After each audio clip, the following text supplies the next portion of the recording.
No. Goatee? Maybe. Beard? Beard!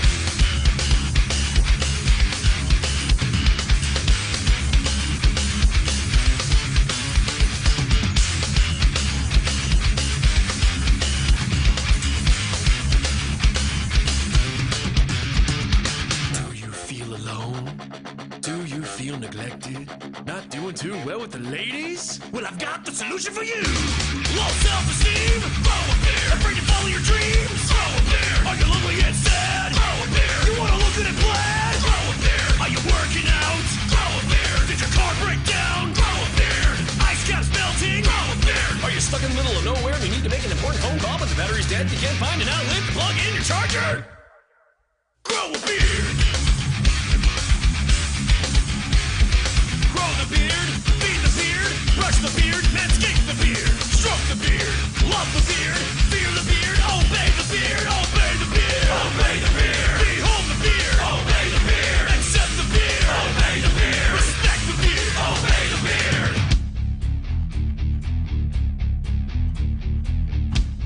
Oh my God. Becky, look at his beard.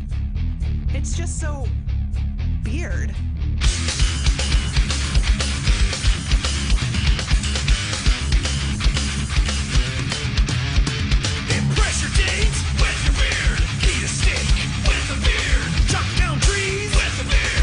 Your enemies with the beard. Catch a fish with the beard. Roundhouse kick with the beard. Control the nets with the beard. Chia pets, chia beard. Drive a truck with the beard. Try your luck with the beard. Arm wrestle with the beard. Teenage Mutant Ninja beard. Pet the doggy with the beard. Pledge allegiance to the beard. Can't grow a beard, then buy a beard. Do you have a beard? Then grow more beard. You need to shave this thing. Shut up, Grandma! Grow a beard! Up in the beard, drink to the beard, cause beards are good and scruff! Obey the beard! Behold the beard! Obey the beard! Accept the beard! Obey the beard! Respect the beard! Obey the beard!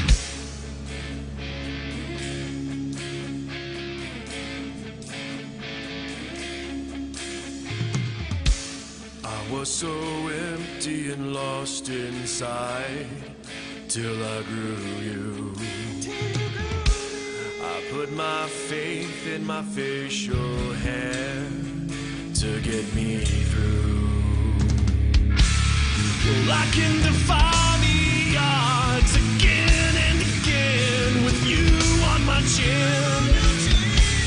With every moment you grow closer and closer to my heart. I love you, Beard.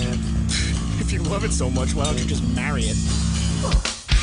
Do you take this beard to be your lawfully wedded beard? For bearder or for worse, in scruffiness and in beard, till shave do you part? I beard. Abe Lincoln had a beard. ZZ Top, epic beard. Dimebag Darrell, nettle beard. Chuck Norris, kick-ass beard. I'm the one making beard. Chewbacca is a beard. Santa Claus, Jesus Christ, God has a beard. Obey the beard! Obey the beard! Obey the beard! Obey the beard! Well. Here we are. And, there I am. Here we are, and there we go. All right. I needed some more. I needed to turn them shits up. Turn them shits up. Remember Dave Chappelle? Dave Chappelle show? I remember that one. Okay. No, yeah, he had the headphones on. He was playing like R. Kelly or something. And he was doing like a greatest hits kind of thing. He's like, no, turn them shits up, yo. Turn them up. Yeah. How about that theme song, huh? It's an amazing theme song. I can't believe that, we're privileged enough to be able to use it in the capacity that we do. That's pretty sweet. Thank you, Psycho Stick. We appreciate you. For all of the pain in the ass that it is, there are some upsides to living in the very beginning of the free press. Because I mean, they've said free press, right? And there's this idea of a free press, Yeah. and it's enshrined in the Constitution, but of course they don't actually let you have one. But the technology now exists that any schmuck can get on and reach an audience to say whatever they want about anything they want to. Yeah.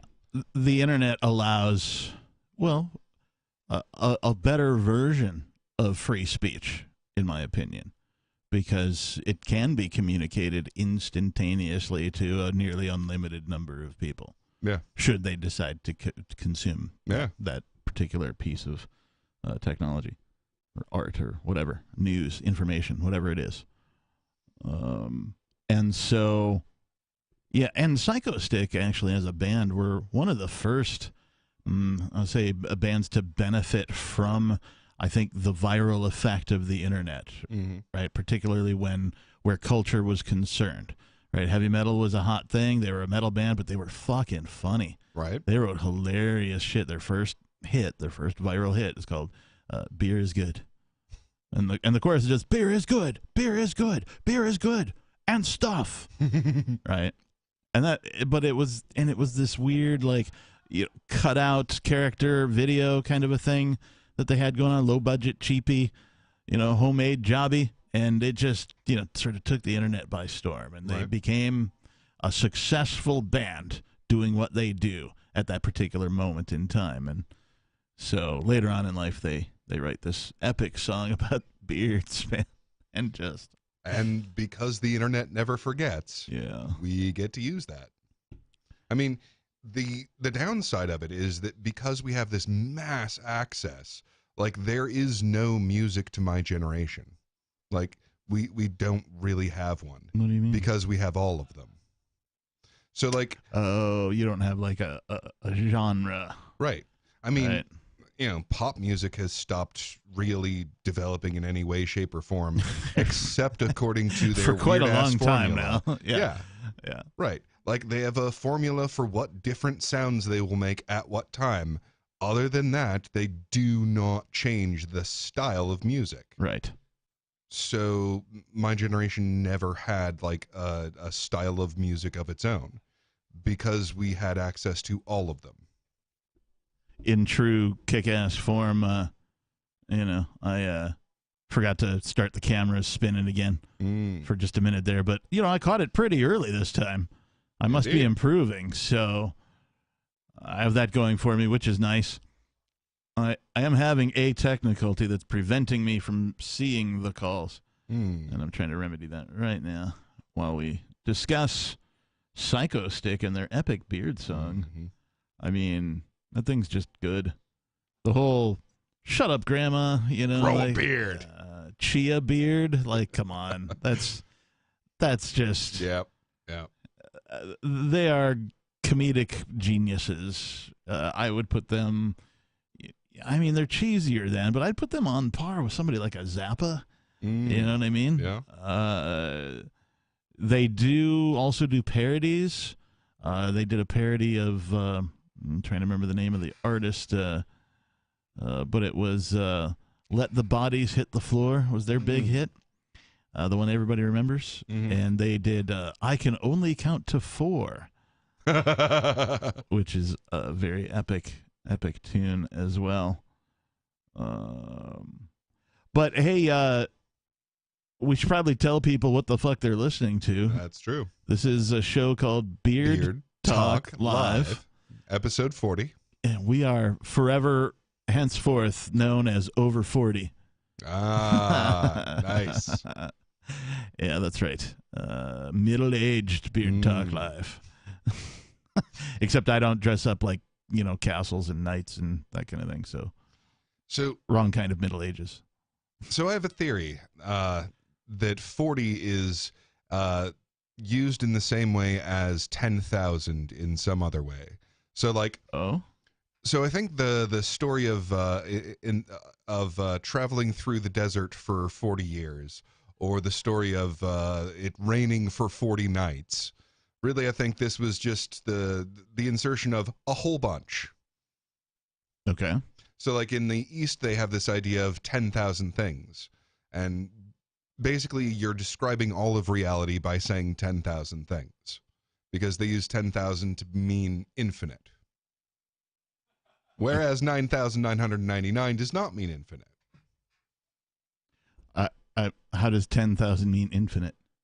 It's just a cultural expression.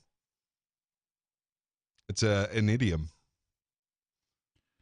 Are you calling me names? Be calling me names, man. You're an idiom. You're an idiom. You're an idiom? Actually, you're like several idioms. Whoa. Reverend, doctor, Multi-idiom. captain, idia. I'm idii?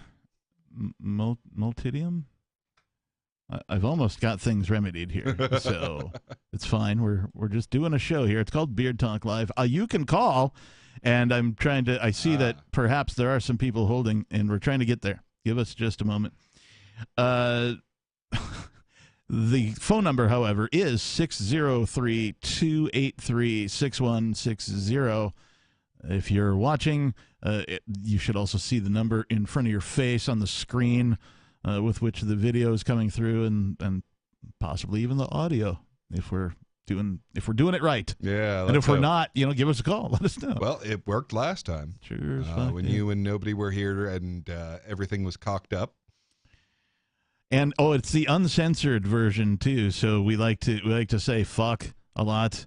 Many other assorted things that you can't say on the radio, like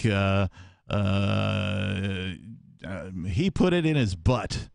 That's true. You can't say that. You can't say that on the radio because it's a non-medical description that could be taken, in some sort of I don't know what the fucking law says. It's dumb. It's fucking dumb. Well, and that's and that's the thing. Like the problem with dealing with the state is you never know what they're going to enforce. Yeah. No, that's true. Are they going to? Because I'm sure at some point or another we've said something that's against the rules, and they didn't go after us. Right. But at any given time, they might just decide that what you just did there was too far over the newly adjusted lines, and now you've what you're going to get stolen from, imprisoned. Yeah. But that's what the aim is. It's the chilling effect of speech. I mean, you can't overthrow a government unless you talk about, hey, it's terrible. And that's what they're concerned with. So, and that's something that libertarians, anarchists, freedom-minded individualists run up against as people that you want to overthrow the government. No, I don't. Well, no, I want the government to dissolve and just disappear from our lives altogether in the same way overt slavery did. Right? Now, I understand that there are places on planet Earth where there are, small pockets of people keeping slaves for various reasons. However, they are few and far between, which is how I'd like the governed to be. Few and far between. Well, and the way I think this is going to end up going is the idea of government will persist, but it will end up getting cut off from the idea of a geography. Because in every nation state, like there are all these, really weird definitions of this counts as this, like embassies, right? An embassy is technically a part of whatever nation it is, even though it's this little island that is on the other side of the world, right? Yep. Okay, so since that's already the case, the next step is to just do that with, optional systems of justice. Because ultimately, that's what they're enforcing is here's our set of laws, here's our way of enacting them. Yeah. So if I choose a court that actually, gives me justice, then I'm going to want that court to be everywhere that it's invited. If you're actually giving people justice, I want as many people in this as possible. Yeah, right? Why can't there be competing agencies providing justice services? Right. Why can't that exist? Because the monopolized group of people who claim to provide that for you, won't allow it. That is to say that they will send men with guns after you if you attempt to provide a competing service. And if you, resist those men with guns in any way, shape, or form, they will kill you to prevent you from competing with them providing justice services. Yeah. And this is one of the things that's just getting explored a little bit by the Decentralized Autonomous Organization. Yeah. Because, okay, what you're poking at here is an organization, so like something relatively similar to a corporation, except without all of the things that suck about a corporation, because they're incorporated as parts of the government. Right. So without that, so you still have this, it accomplishes a useful goal that lots of people have in common. It provides a useful service, but it makes it so that you can't actually go after the people that are contributing to it. Now, when you have that as a new technology, so that gives you the possibility of providing justice services without identifying yourself. Nice. Right. A decentralized autonomous organization can be adapted to different purposes. Yeah. And any of those purposes where what you need to do is to not get targeted, and what you need to do is have like a globally dispersed network, then this is perfect for it. You can have close enough to anonymity, and you can contribute your energies to a common purpose. Yeah, DAOs are, in terms of news in cryptocurrency, they're old, but they're underdeveloped. So, that is a thing that has yet to, explode. Like, killer apps for DAOs aren't here yet, but when they get here, oh my God. Yeah. I am flabbergasted still. Yeah, absolutely. I'm speechless about the potential. The ability to draw on creative powers from anybody on Earth. Yeah.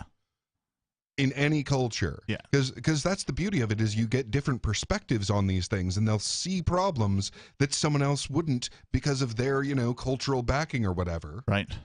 So you have these tremendous problem-solving abilities at a very, so it's exactly what capitalism promises, right? Because it is always a matter of it being more valuable to the person receiving it than it was to the person who's trading it away. And what the person trading it away is getting in terms of what they can, buy stuff with. Yeah. Is always better than what they were giving. Yeah. So you have this tremendous access to human creativity, potential, and awareness. Yeah. Massive perspective.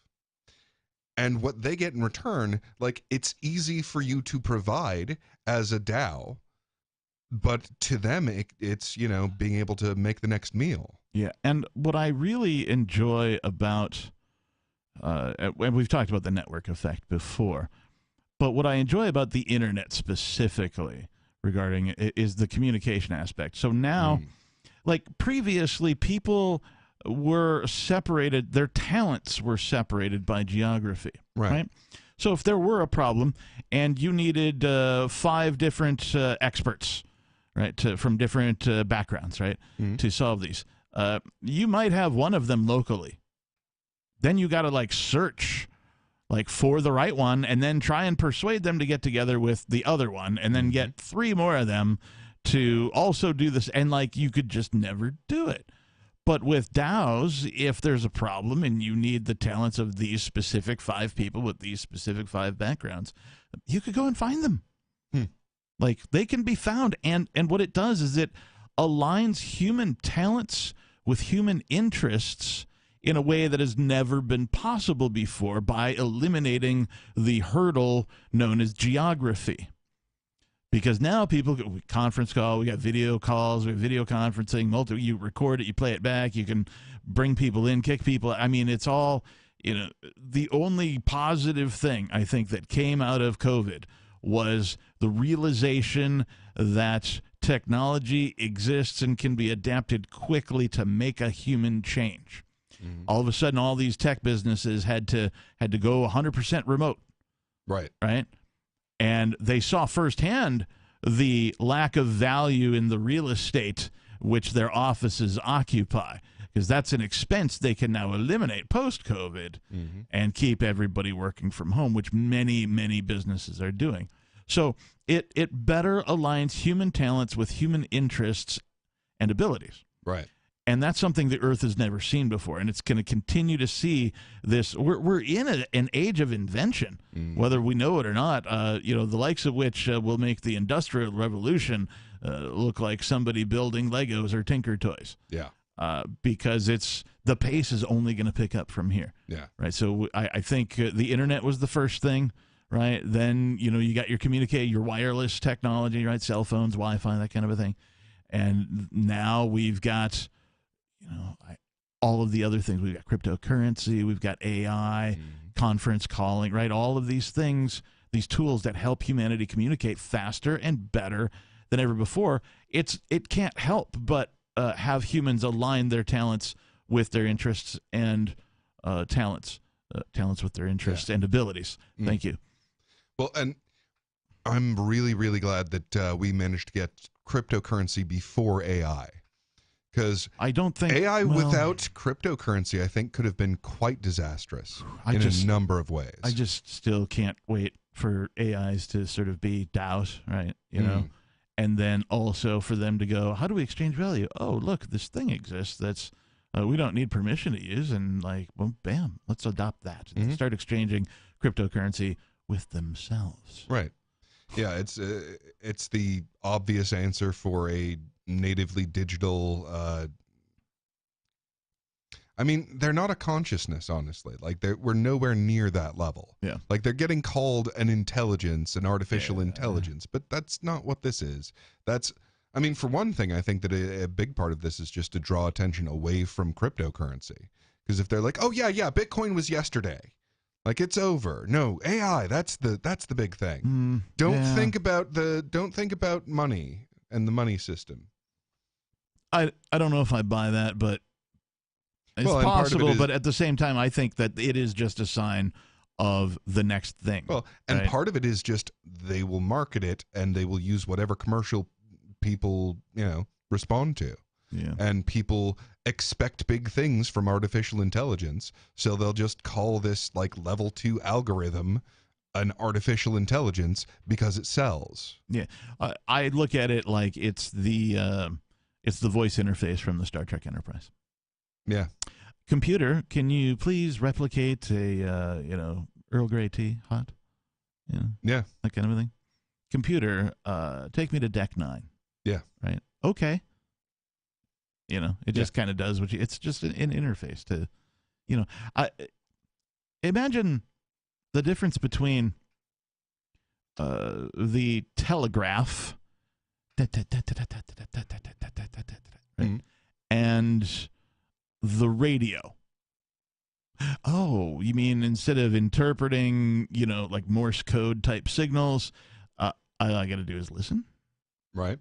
Right? That same leap is possible with AI. Now you no longer need a mouse and a keyboard. Understand? It's being replaced with the voice interface. This is what AI is, in my opinion. AI is the voice interface for the fucking internet. Well, because you could talk to it. Well, you can be like, hey, AI. On.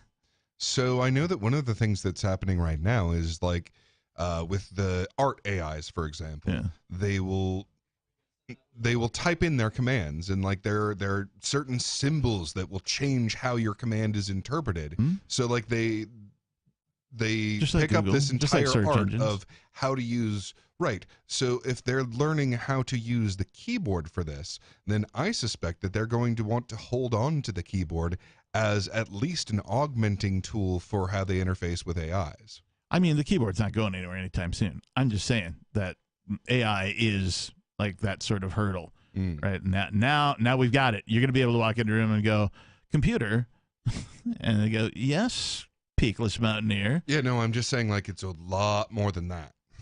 Oh, it is. It is. And like that's going to be only one branch of AIs that do that. Yeah. Like there's a whole other. But that'll be pretty obvious, right? The obvious one to like the Yeah. layperson. They'll be like, oh Yeah. shit, I could talk to a computer now. Fuck. Yeah. Yeah, that's unbelievably creepy, honestly. Okay, that's weird. What? The thing that I had to remedy was Is remedied, back. and then it just disappeared for some reason. Just technicality it again. Yeah. All right. Well, I've got it back. So, while we have the ability to do so, Beard Talk Live. Who the fuck is this? Shortwave Surfer, otherwise known as David from Georgia. Hey, David, you're on our SIP line, and I've got you pretty good, but you actually, your connection sounds like shit for calling on the SIP line. Yeah. Oh, that's weird. Yeah, Right? It's a bit garbly, even. Yeah, it sounds like you're calling on a shitty cell phone. Should I call back on the regular phone then? I mean, we can hear you. It's probably better than some of our actual callers, not on the SIP line. So, Yeah. let's Oh, okay. let's hear you. Yeah. All right. What's well, up, let's see Surfer? if I can- Let's see if I can do this. Shit, piss, cunt, fuck, cocksucker, motherfucker, and tits. Okay, right? I think I got them all. you got all the words. Yes. However, they were just slightly out of order. Yeah. Damn. Fucking cunt. Are you ready? It's Go ahead. here's the correct order: shit, piss, fuck, cunt, cocksucker, motherfucker, and tits. So I got cunt and fuck mixed up. Of course. That's it. Yes, or you could put them together and just go cunt fuck. Cunt, fuck. Fuck cunts. It's true. That reminds me a friend of mine from the heavy metal community back on the West Coast. She had an idea for, I think it was like an all female metal band. They were going to be called Cunt Punch, Mm, and I thought Nice. that was a good band name. Yeah. that is a pretty awesome band name. So, what do you actually surf, shortwave surfer? Shortwaves. Oh, so Shortwave radio. your From audio 30 improved. megahertz. What did you do? Did you close an app or something? No, but I did turn off my air conditioner. Oh, So maybe the air conditioner in the background was causing some sound. yeah, your audio improved Can't help. dramatically. Yep, I'll bet that's what it was then. I bet it was the air conditioner. So when I turned that off. Wait, where the fuck are you that you need air conditioning right now? Georgia. It's freaking 75 degrees here right now. Ooh, At oh, night. 75. Wow. I don't usually bust out the air conditioner until we get in the 80s, man. Yeah, but like here, if I don't leave the air conditioner on, my room will get up to 85 at night. Huh. You have to have it on here. It's ridiculous. Are you on speakerphone? No, I am not. Okay. It's weird. Yeah, Hotlanta. Hotlanta. Yeah, the humidity there is ridiculous. But then Oh, God, again, I yes. think the humidity here is stupid. So, Yeah, but I ain't here for the weather. Yeah, that's for sure. And man, I like having trees. So I have to take issue with Ricky from the fucking Confederate fucking Commonwealth of fucking Pennsylvania. Well, where to begin? And he's on fucking hold too. Does he watch us on the internet, or is he like Major Payne and just listens to the? Ricky? Yeah. No, he. He must, right? He's probably listening to us right now. I know he doesn't use a smartphone. I say that because he is on hold. So hopefully he hears what you have to say. Well, yeah. Actually, if you're on hold, unless he's on actually watching you, then he won't hear.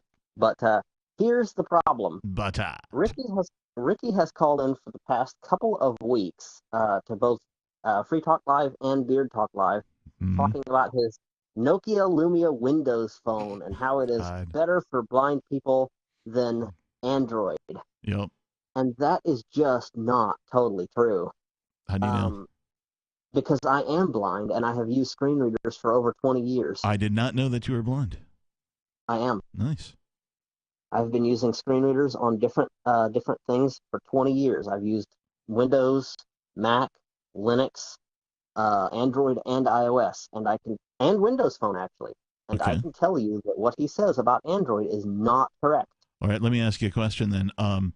What is you've obviously listened to Ricky, you've got kind of an idea of, maybe how old he is, what he, his level of intellect, that kind of thing. Which app do you think he should be using? Well, he's doing he's making one mistake, and that's mixing up voice assistants like Cortana and Google Assistant Mhm. with things like narrator and talkback. So narrator and talkback are screen readers. What you do is you touch the screen and like swipe left and right and things like that, like you're flicking dust off of your screen or up and down. Yep. And you can navigate different things like web pages and apps and things like that, and it will tell you what they call element by element what things you're landing on. It will speak them out loud. Okay. Now, Cortana and Google Assistant are voice assistants. Hey Google, what time is it? That kind of thing. Right. So when he's talking about like Bixby or Cortana, he's talking about a voice assistant. When he's talking about TalkBack, he's talking about a screen reader, and those are two totally different things: voice input versus voice output. Uh-huh. Well, we'll relay the message. So those are two totally separate things. All right, good to know. Is there Braille porn? I don't know of any, but there is audio porn, and it was weird. Or at least the audio porn that I tried at one single time was weird, because it was this weird like fetish porn, and I was like, oh god, what the hell is this? Well, that is an option that they're integrating into Pornhub. Fetish I do audio know- porn. I imagine if I had no eyesight, I'd probably I'd probably go with sex stories being read by a computer. Things like 50 Shades of Grey would work, because they're Right. books. They're very erotic books, so that you could do. But there are tactile displays that actually do put an image out in a feelable form. I've seen So you I've can seen feel them like a all- virtual boob or something? Yeah, I've only seen them one time, and the resolution is really poor. I think the last time I played with it, the resolution was like 400 by 400. So it was really, really bad resolution. So like you could use it for like company logos and different things like that, but you're not going to use it for like YouTube videos or something like that. That's too high resolution. Sure. See, Robin Hood can't. Men in Tights was onto something. But those do indeed exist. So I guess you could have generated like tactile porn if you wanted to. Told you. Oh, I never disputed you. I just, it's interesting to have somebody, confirm the information and allow us to ask questions, of course. I have to ask Silver Surfer. Nice. I'm in the Marvel universe suddenly. Shortwave Surfer, do you have a beard? I kind of have a beard. It's very small. It's very short right now. I've had a problem where like I start to grow it out, and then it gets annoying, and I end up shaving it off. Well, try not to do that. Yeah, I'm trying, but it just starts to like get super irritating, and then I shave it off. Yeah, and you then have I to start- you have to get past that before it settles in. Yep. It takes a minute, and not everybody is up to the challenge. So it's just fine if you don't end up doing it. But Yeah, I'm there definitely trying. there is an oasis beyond the desert of beard annoyance. Oh, and also your song at the very beginning says Obey the that beard. God has a beard, Yeah. right? Oh, And yeah. that's very likely true. But here's something for you. Your song says that God has a beard, but Ariana Grande, I don't know if you know her, she's a pop star. She Not says personally. that God is a woman. Mhm. So is God a woman with a beard? Have or you is ever that heard weird? of the bearded clam? No, I have not. Oh, that's a slang term for pussy, the thing, right? Oh, the dear. vagina, right? Mm-hmm. And so bearded clam just means hairy vagina. So females do very well have beards. Whether they shave them or, cut them into pretty patterns or whatever is, up to them. The bearded clam. Okay. Oh, clam, CLAM. Gotcha. Okay. Yeah. I thought you said clan at first, like CLAN, like a group of people. I was like, wait, Oh, what? no. CLAM as in like Gotcha. the sea creature Yeah. Okay. with the shell Yeah, and all so- that. Well, So she says that God is a woman, and yours says that God has a beard. So I guess they can both be true then. well, it works really well with the music video for one, but also okay. So Which he can't see. So I mean, the question of what do you mean by God comes up, but I mean, you probably include in whatever meaning of God you would use something that is where both men and women come from, right? Right. Okay, so then wouldn't that have to contain both masculine and feminine? Ooh, good point. I mean, among other things, those other things being, reality and all of the concepts that it gives us. Because when I think of God, the first thing I think of is like some like really tall ass dude with like a thick beard and shit like that. Like that's the first thing I think of, sitting on like a throne or whatever. Yeah, in the music video, they show an old guy with gray hair. It's really long hair, and it's a cartoon image of a really old guy, long gray beard. It looks very wizardly, but they're like, God has a beard, right? So a 1970s hippie? Kinda. So weirdly enough, the 70s hippie, like the reason that 70s hippies have beards for the most part, and the reason that Jesus has a beard is the same thing, because Jesus has a beard because philosophers had beards, and there was this period of time where like what Jesus needed to be depicted as was a philosopher, and philosophers just have better shit to do than shave. Yeah, they gotta philosophize and Right. shit, man. Right. And 70s hippies have better shit to do than shave. Indeed. Speaking of which, I was reading a book. Speaking of philosophers, I was reading a book called Beacon 23, and this guy's a little bit nuts. He's a veteran or whatever, came back from an alien war and shit like that, and he's alone in this beacon on the edge of a sector in space, and he comes across this. Again, he's hallucinating, but he comes across this rock that talks to him in a British accent. And he was talking to this guy about being a philosopher. Oh, go ahead. Oh, he was talking to this guy about being a philosopher. And so the crazy PTSD veteran guy asks, so if you're a philosopher, like he's talking to a rock. And so he asks, if you're a philosopher, does that make you a philosopher's stone? Oh, my God. I fell for it. I was like, that's terrible. That is pretty terrible. There's a card in the card game by Wizards of the Coast called Magic the Gathering, and it's spelled Stonerise. Now, normal person would look at that and go Stone Rise. I look at it and I go Stoner Eyes. Nice. So, on the subject of the Philosopher's Stone, okay, so what was it? You know the phrase carved in stone, right? Mm-hmm. So what does that mean? Permanent. Right. Right. So if you think of what would a philosopher consider permanent, right? Now, is that something that might help people live longer? Like if a philosopher found something that they were absolutely certain of. Yeah. You might think that maybe that thing that they found would help people live longer.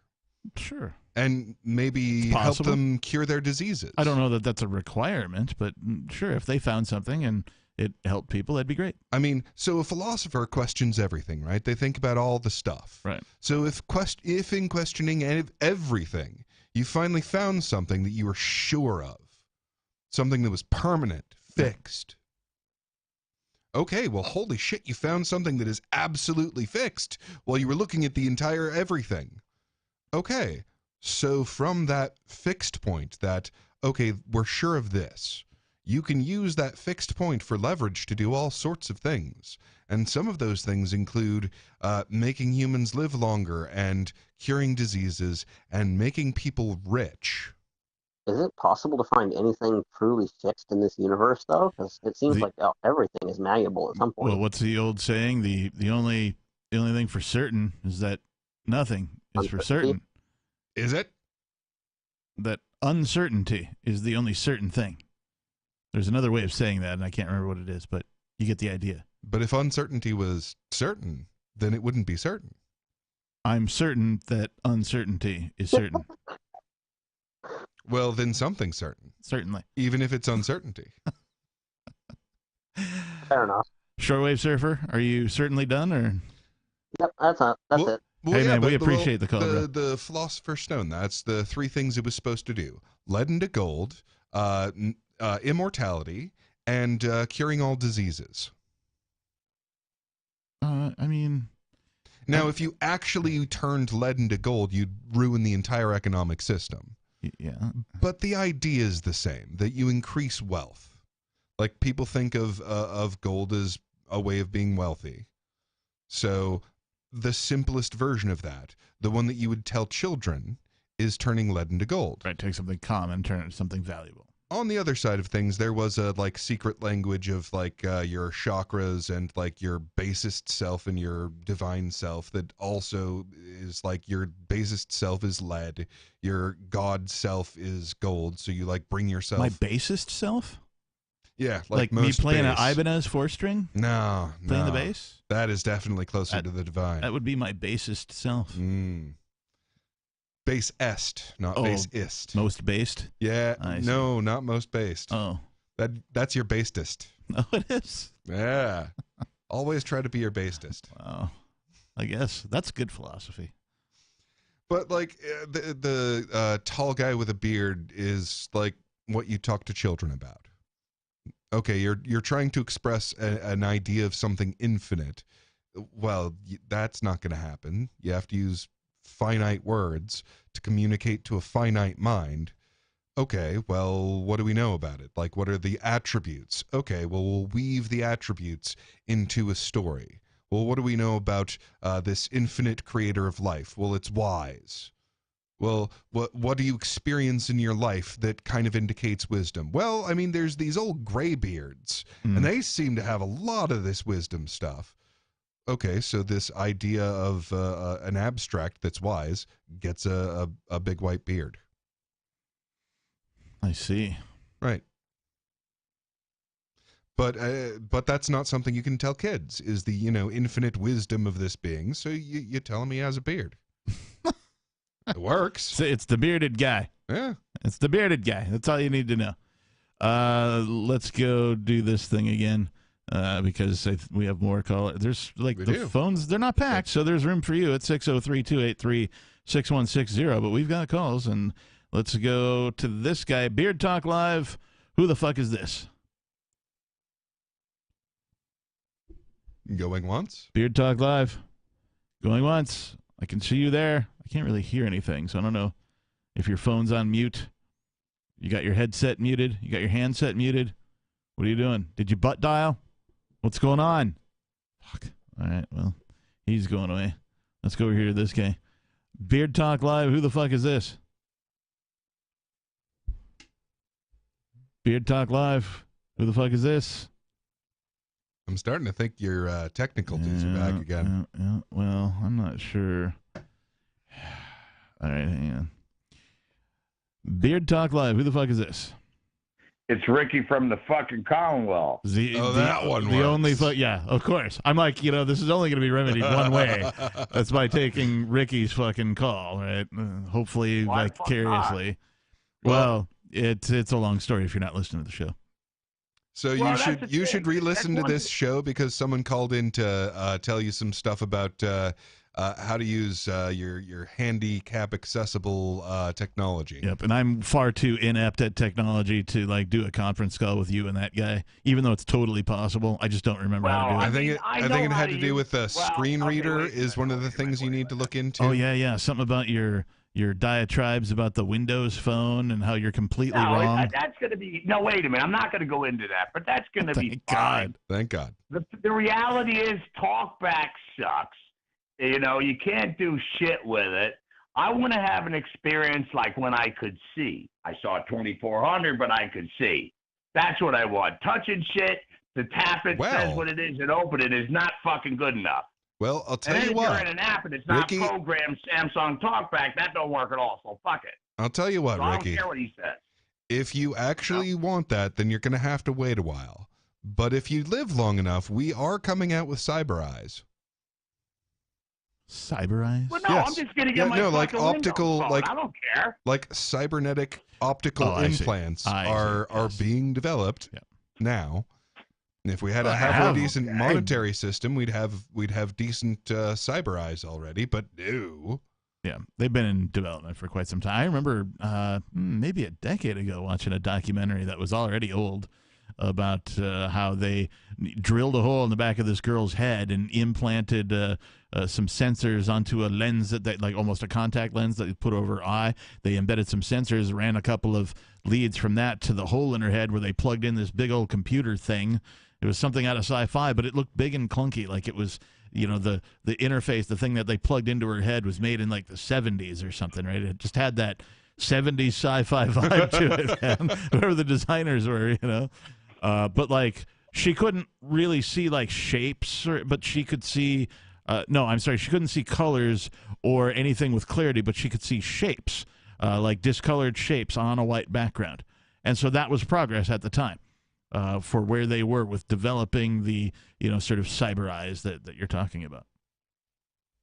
No, but I mean, basically, before I go on, I did want to say, Captain, I am flexible.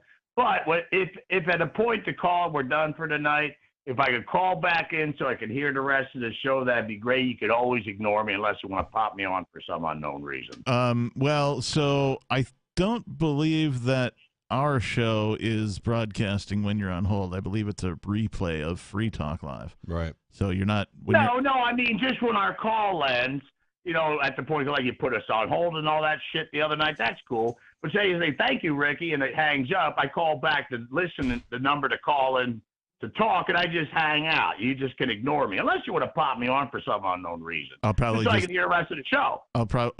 Right, but what I'm saying is, I can't allow. I can only take one call at a time.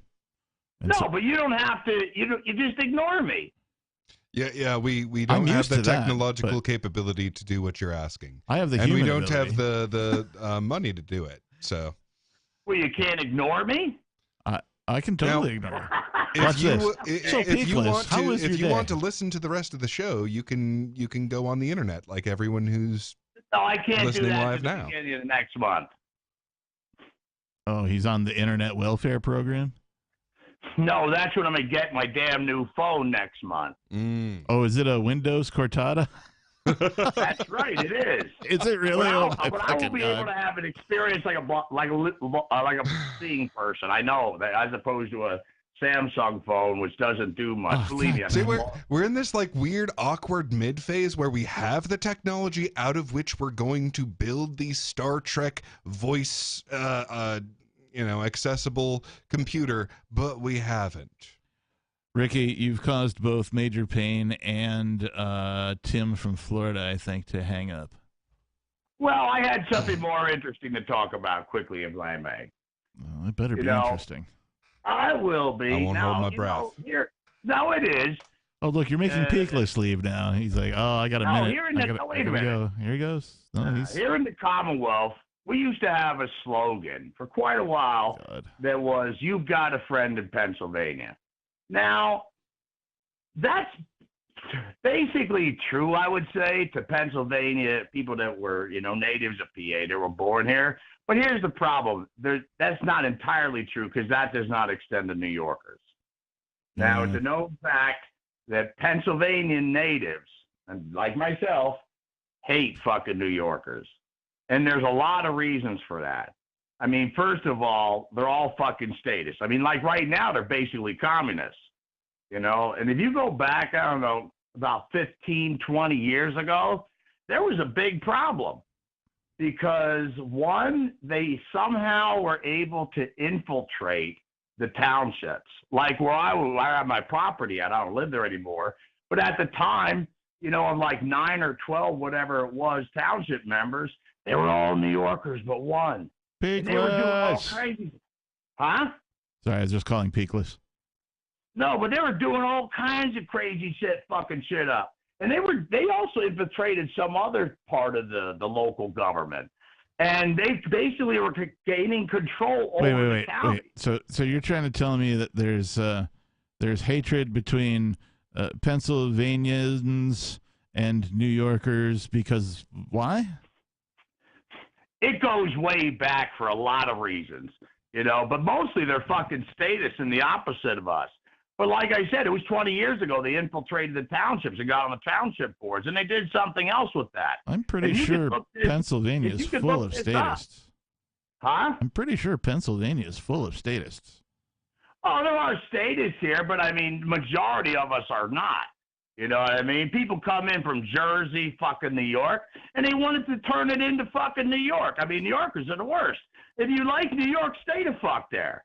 And what happened is, I mean, the government eventually got involved because they gained control of so many of the counties through the townships, and it was something else that they got involved, and then the locals got involved with, and there was a big to-do, and pretty quickly we just got rid of these fucking people off the boards. How did you get rid of them? Well, voting them the fuck out. And the government was involved in that.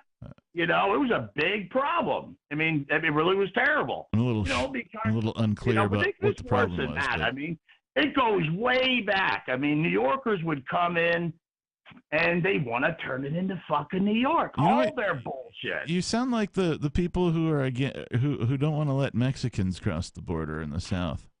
Not at all. I don't have a problem with New Yorkers coming here if they come here and assimilate and do things our fucking way like it's been done. See, again, you sound just like the people who talk about Mexicans coming over the border. Well, he's got a point, though. I mean, wait a minute. It's just like we were talking with California earlier. Like, which of these things are you going to do? Like in New Hampshire? Like, if you are spreading New Yorker communist culture, sure, then I don't want you to go somewhere and refuse to integrate yourself. Whereas if you're fleeing New York to get somewhere free, man, that's like so many people that I meet, and I am so happy to have them here. They're like, yeah, we got out of New York to be here. It's like, oh, wow, awesome. If they're coming here to be free and work at being free, more importantly. Right. That's the question. Well, what about this? What if they come there and they're pure fucking statists? Do you want them in New York? Do you want New Yorkers in New Hampshire? No. Because that's what the fuck was coming here, big time. And still, not so much these days. They're hanging out in New York now. But, they were coming down in droves. Droves. It was like a flood of these people. And they bring all their New York ways with all their New York politics. You know what the funny thing is with New Yorkers? They say it's every New Yorker's God-given right to be pissed off. And I can understand why. Because these assholes, what they'll do is they'll elect somebody, and they're real dumbasses, these people. And what happens is the elected official fucks them over, and then they're pissed off because they're all fucking statists. Okay. Hey, Ricky, thanks for the call. Let's go to this guy. Beard Talk Live. Who the fuck is this? Oh, good Lord. I'm finally accepted into the clan. The clam? The clan. We're not part of the clan, just to be clear. Well, no. Long before the Ku Klux Klan, there was the Irish. We're all clannish. Or tribal. Connor McLeod of the Clan McLeod? Highlander? There can be only one? The quickening? No, you're not going to come after me with your sword, boy. All right. Well, who the fuck are you? I don't know where you're heading with this, but that's not what I was thinking. Well, we asked you a question. Beard Talk Live, who the fuck is this? Oh, it's Major Payne. Oh, hey, Major. Didn't recognize you. Yeah. Like you didn't believable. Totally didn't recognize you. But also, there you go. Also, didn't have your caller ID in front of me either. So. Oh, so you was retarded like the rest of us. Well, congratulations. No, I actually have your caller ID. Well, not the caller ID. We've labeled it so that when you call in, it just says Major Payne. Yeah, I know. Right. I have. You probably got my blood test. I do not know. I do not have your blood test. Did you just call me a vampire? We are up late at night. Well, I don't know how much you suck, but that's all of your own accord. Oh, touche. I know I didn't call you anything. Douche. Where were you calling, Major? Well, I I know how you like to make these metaphoric faux pas songs. What do they call them? Spoofs or Parodies. Parodies. Yes, that's the word. Well, you remember the old song? I got 2 tickets to paradise. I know that song. Yes. All right. I got 2 ticks in the paralyze. Don't you know they keep the girls away at night? It damn near writes itself.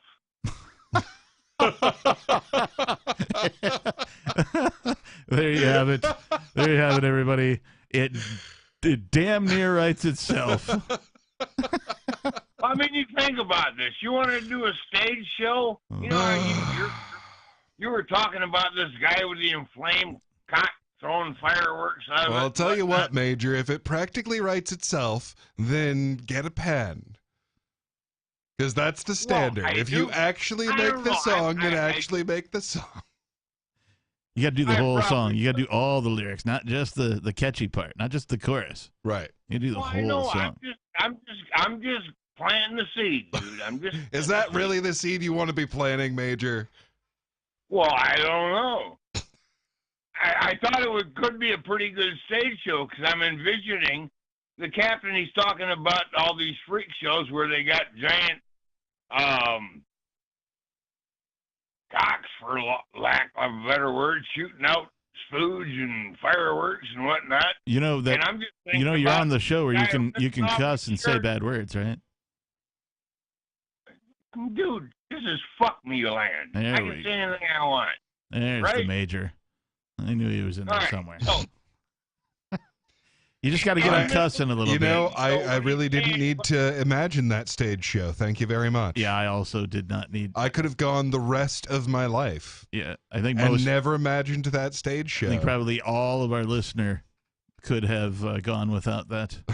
All of our All listener. of your listener? You mean you got one? If we're lucky. Well, I guess that would be me. No, but No, you're I'm a caller. That's a far different animal than a listener.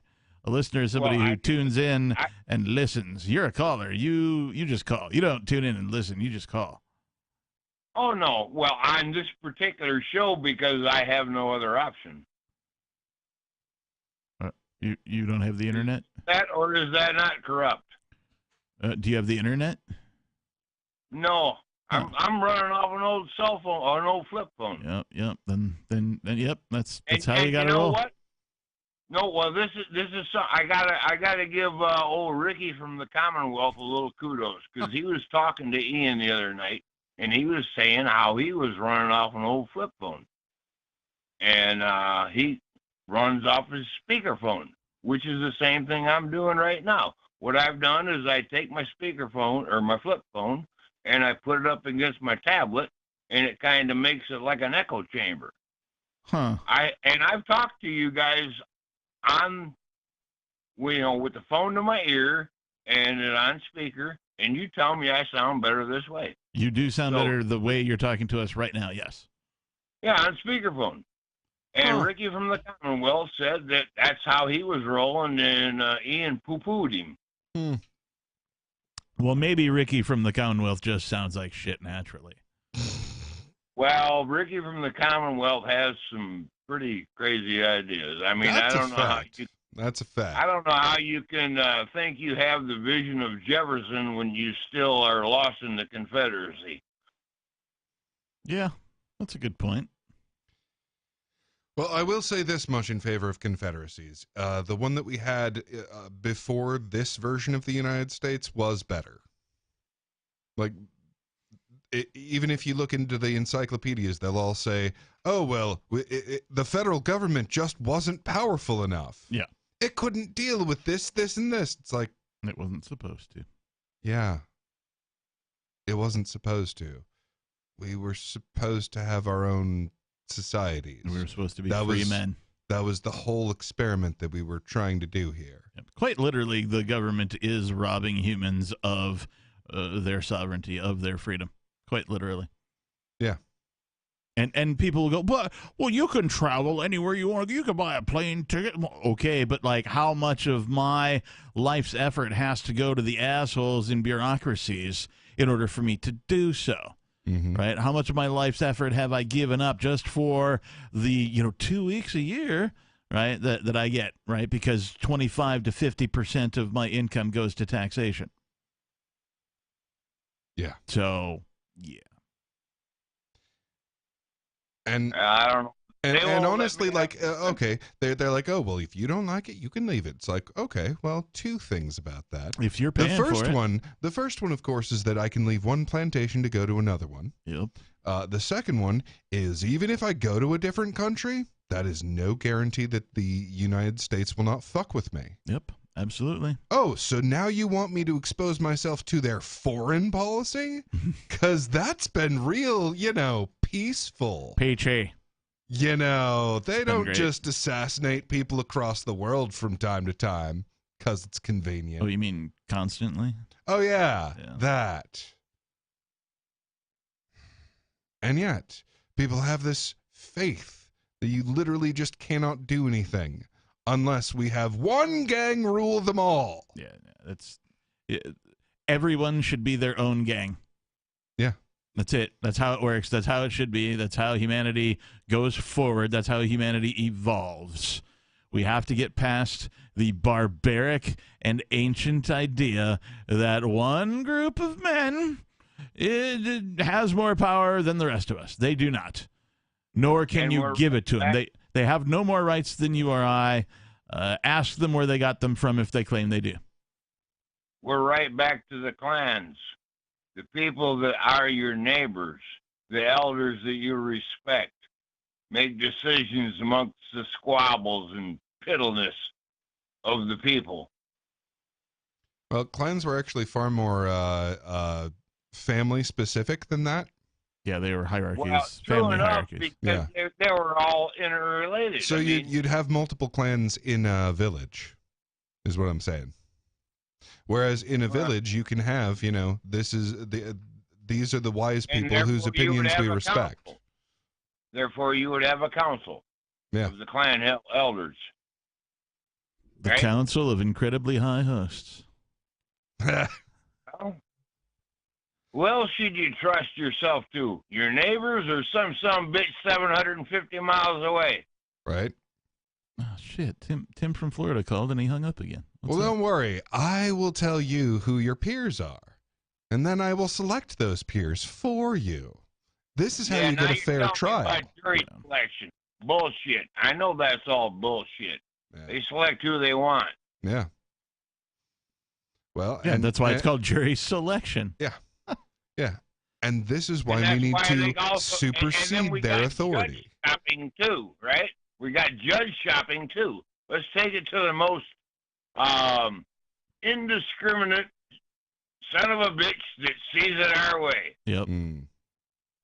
Yeah, let's make sure that someone who never really answers to the law dishes it out on the rest of us. That seems like a great idea. Oh, I always love it when I get fucked up the ass with a sandpaper condom. Sounds like the justice system. Yep. That's been my experience. Yeah, that's kind of what you get with monopolies. Fact. Especially one on violence or the initiation of force. Right. But I mean, hell, if you allow any monopoly, like if you just, okay, our society has the rule, there will be this monopoly on this. It literally doesn't matter what you pick. Eventually, that monopoly will also control force. And then, when they are a monopoly on force, they will control everything. Yeah. And then no one can fucking move. And when we can't make our own decisions and use that distributed network of mental powers that causes us to be wealthy, then we all starve. Yeah, every fucking time. It's interesting to me to note that most people don't even acknowledge the fact that every grain of sand on planet Earth is claimed by a government. There is no more areas of planet Earth that are free of statism, that are free of men wanting to rule and claim over other men. no one like pays it any attention at all. They're just like, oh, well, yeah, that's just how it is. You know, Major And how Hang. can that be? A deer is allowed to roam. A buffalo, well, they used to be allowed to roam, but Yeah. all the critters are allowed insurmountable border crossings with no problem. Yep. Yeah, it's a travesty. Major, hang on. Let's try this guy again. Beard Talk Live. Who the fuck is this? Hey, it's Tim from Florida. Hey, there you are. All right. Welcome, Tim from All Florida. right. We've overcome the technicalities twice. Some people have called and hung up a few times, but I think we've gotten through all of the callers that were there when the phones were packed. All right. There's no technicalities with me. No, I know. I just hung up 5 times. We had other technicalities before earlier in the show, so it's fine. Tim from Florida, what the fuck is on your mind? No. Oh, well, I watch you on Odyssey. Nice. And, awesome. well, when I call in, I put the TV on mute so that when you answer, there's not going to be any feedback. But the problem with that is, you know, when you say, hey, who is this? I have no clue what you guys are talking about at that point. Yeah, So yeah. That's part of the reason I was hanging up, by the way. That's part of the reason I was That's hanging a up. feature, was not a like, bug. Oh, I gotta. It's a feature, not a bug. It's an unintentional feature. Well, you know what? I'm perfectly happy that the Major wasn't going to talk about what Ricky was talking about, and I'm perfectly happy to have Tim talk about whatever the fuck Tim wants to talk about instead of whatever we were talking about a moment ago. Look, for those of you who are listening who agree with Tim from Florida that when you call and you're on hold, you're not hearing Beard Talk Live, you're hearing a replay of Free Talk Live while you're on hold. We all know that there is likely a technical solution for that. These technical solutions cost money. And we here at Beard Talk Live have been forgetting to tell everybody that in the description of our shows now, it's been the last couple, 2-3 weeks or so, in the description of our shows. So if, not when we're doing it live, but like when you see the replay or the podcast, or you come back to Odyssey to watch, you know, a previous episode, in the description will be some cryptocurrency addresses. I believe currently, what is it, Bitcoin and Bitcoin Cash? Mm-hmm. I think are the two. Oh, no, it's what, Bitcoin Cash and Monero. And no, we don't have the Monero one yet. Yeah, so it's just BTC. Oh no, it's Bitcoin and Bitcoin Cash, I guess. Yeah, it's you're BTC right. and Bitcoin Cash. So if you want to help us get to a point where we can maybe afford to fix this feature, that seems to bother people. I don't see that. I don't see that on the Odyssey video. No, you won't see it on the video. It only appears on the replay at this point. I have yet to be able to put it on the video. But what we can do is we can use old technology to our advantage. And we could probably get somebody to, I don't know, take a screenshot of it, print it out, and then hold it up to a camera during the show. Like a QR code that a guy could scan, for example. You know, we'll work on that. We'll work on outsmarting the technology. You know, but it's probably not going to happen like this minute. That's true. Also, if folks want to support the show, they can go to Amazon.com or wherever, if you're in another country, you know, whatever the appropriate dot whatever is for your URL, .jp for Japan, and type in the Amazon search bar, not your address bar, but the Amazon search bar, Beard space talk space live, and hit enter. You might have to add the word shirt or something like that. You will find a Beard Talk Live shirt that has the logo as appears in the bottom right-hand corner of your screen if you're watching us on Odyssey. It's a T-shirt. It's $20, and it's our official merchandise. We get, you know, a few bucks off every shirt that's sold. So if you want to help out, we do not get paid for this. We're actually borrowing the Free Talk Live studio to make this show happen. And so if we can get more support, we can start doing more fun stuff. So we will make the links for our cryptocurrency addresses more available. And also we'll probably do some more shirts in the future, too. Also, if you're going to be at the Porcupine Freedom Festival, we will be selling our Beard Talk Live shirts there. And Captain Kick-Ass shirts. That's right. got an idea. It's actually your idea, but you don't realize it yet. For your next T-shirt. Oh yeah. Yep. I'm listening. I'm so pro-gun. I support arming the blind. And that was True. your idea. It's true. I am so pro-gun that I support arming the blind. It's true. Yes. You don't like, okay, and this is evidenced by something known as the 12-gauge shotgun. You don't really need to, you just kind of have to know the general direction of your adversary. You know, and I you think can, my ears are probably good enough to operate that. yeah, I think any blind man who can hear, right, will be able to, you know, get a sense of direction from what they call the aural cues. That's AURAL cues, which is the, you know, how your head dissects what direction a sound is coming from. Mm. And so, you know, like you could probably tell us, but like if you close your eyes, you know, and you hear something, you know if it came from the left or the right or in front of you or behind you, just instinctually.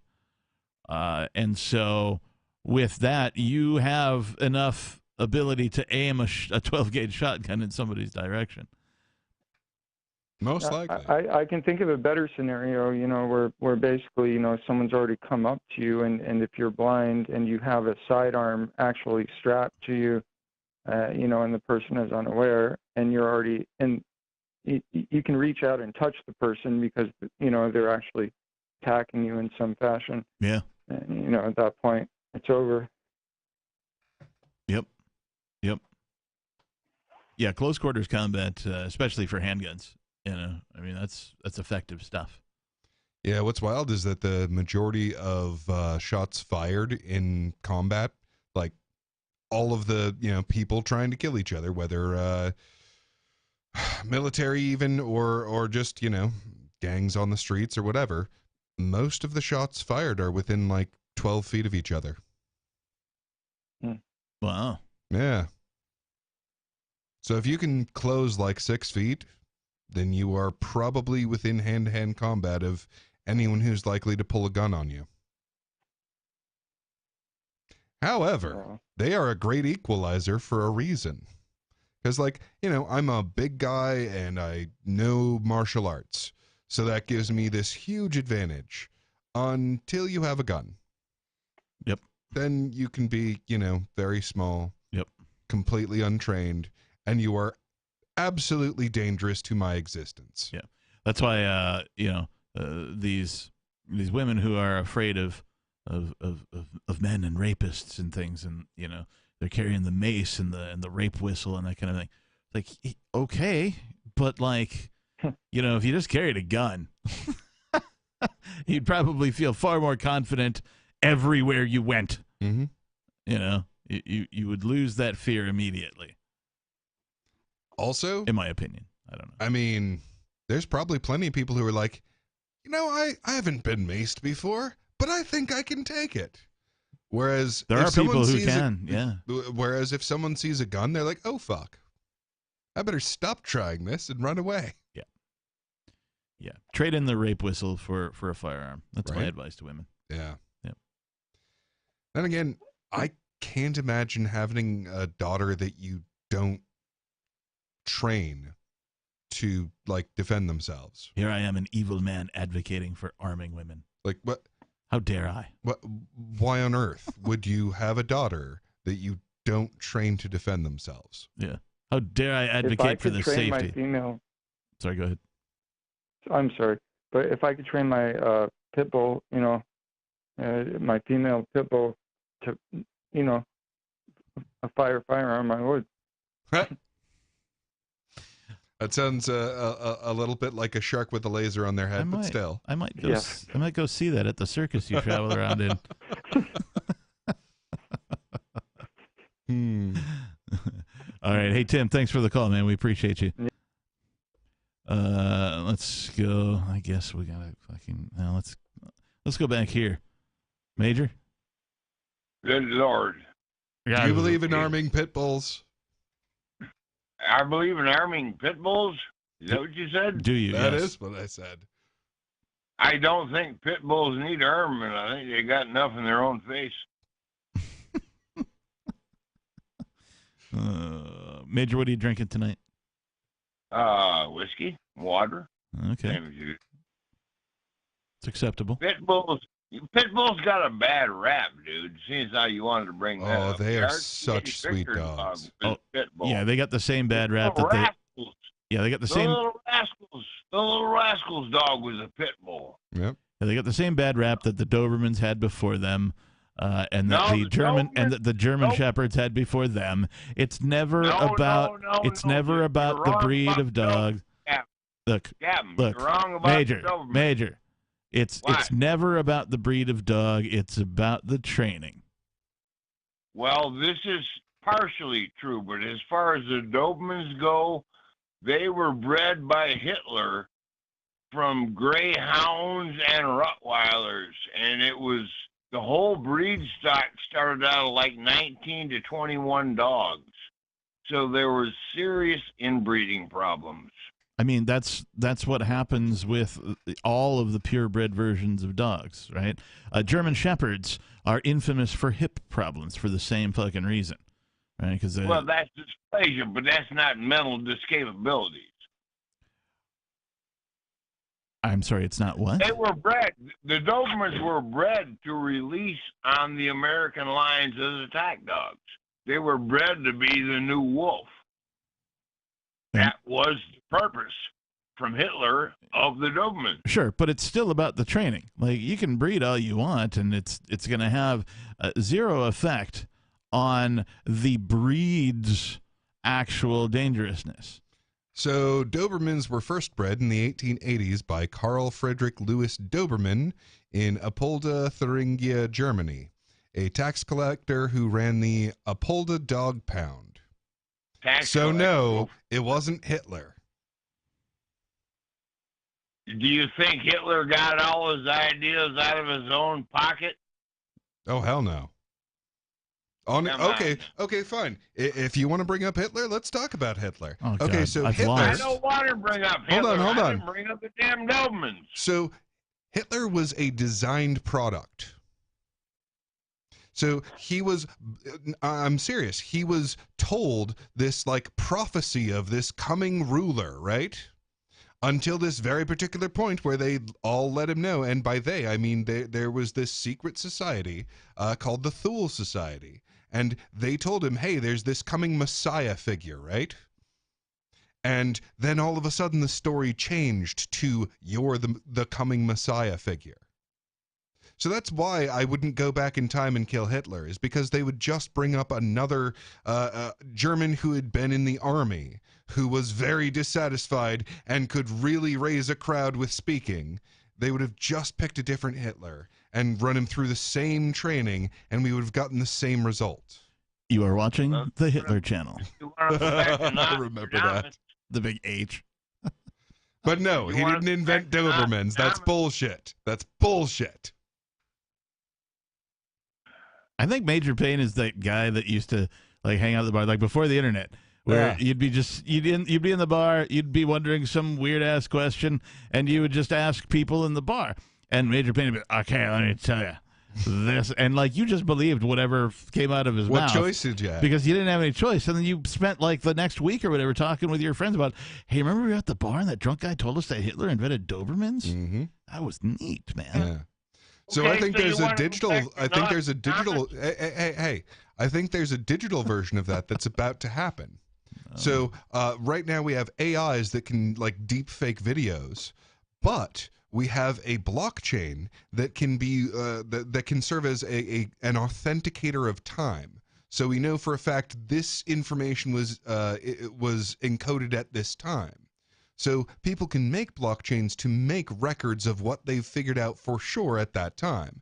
And we may not know whether what they figured out was right or not, but we will know for sure that that was what was figured out at that time, because here's the little fingerprint that is the hash code of this chunk of information, and it had to be at this time. Major knows some history, so he is proven by his calls from time to time.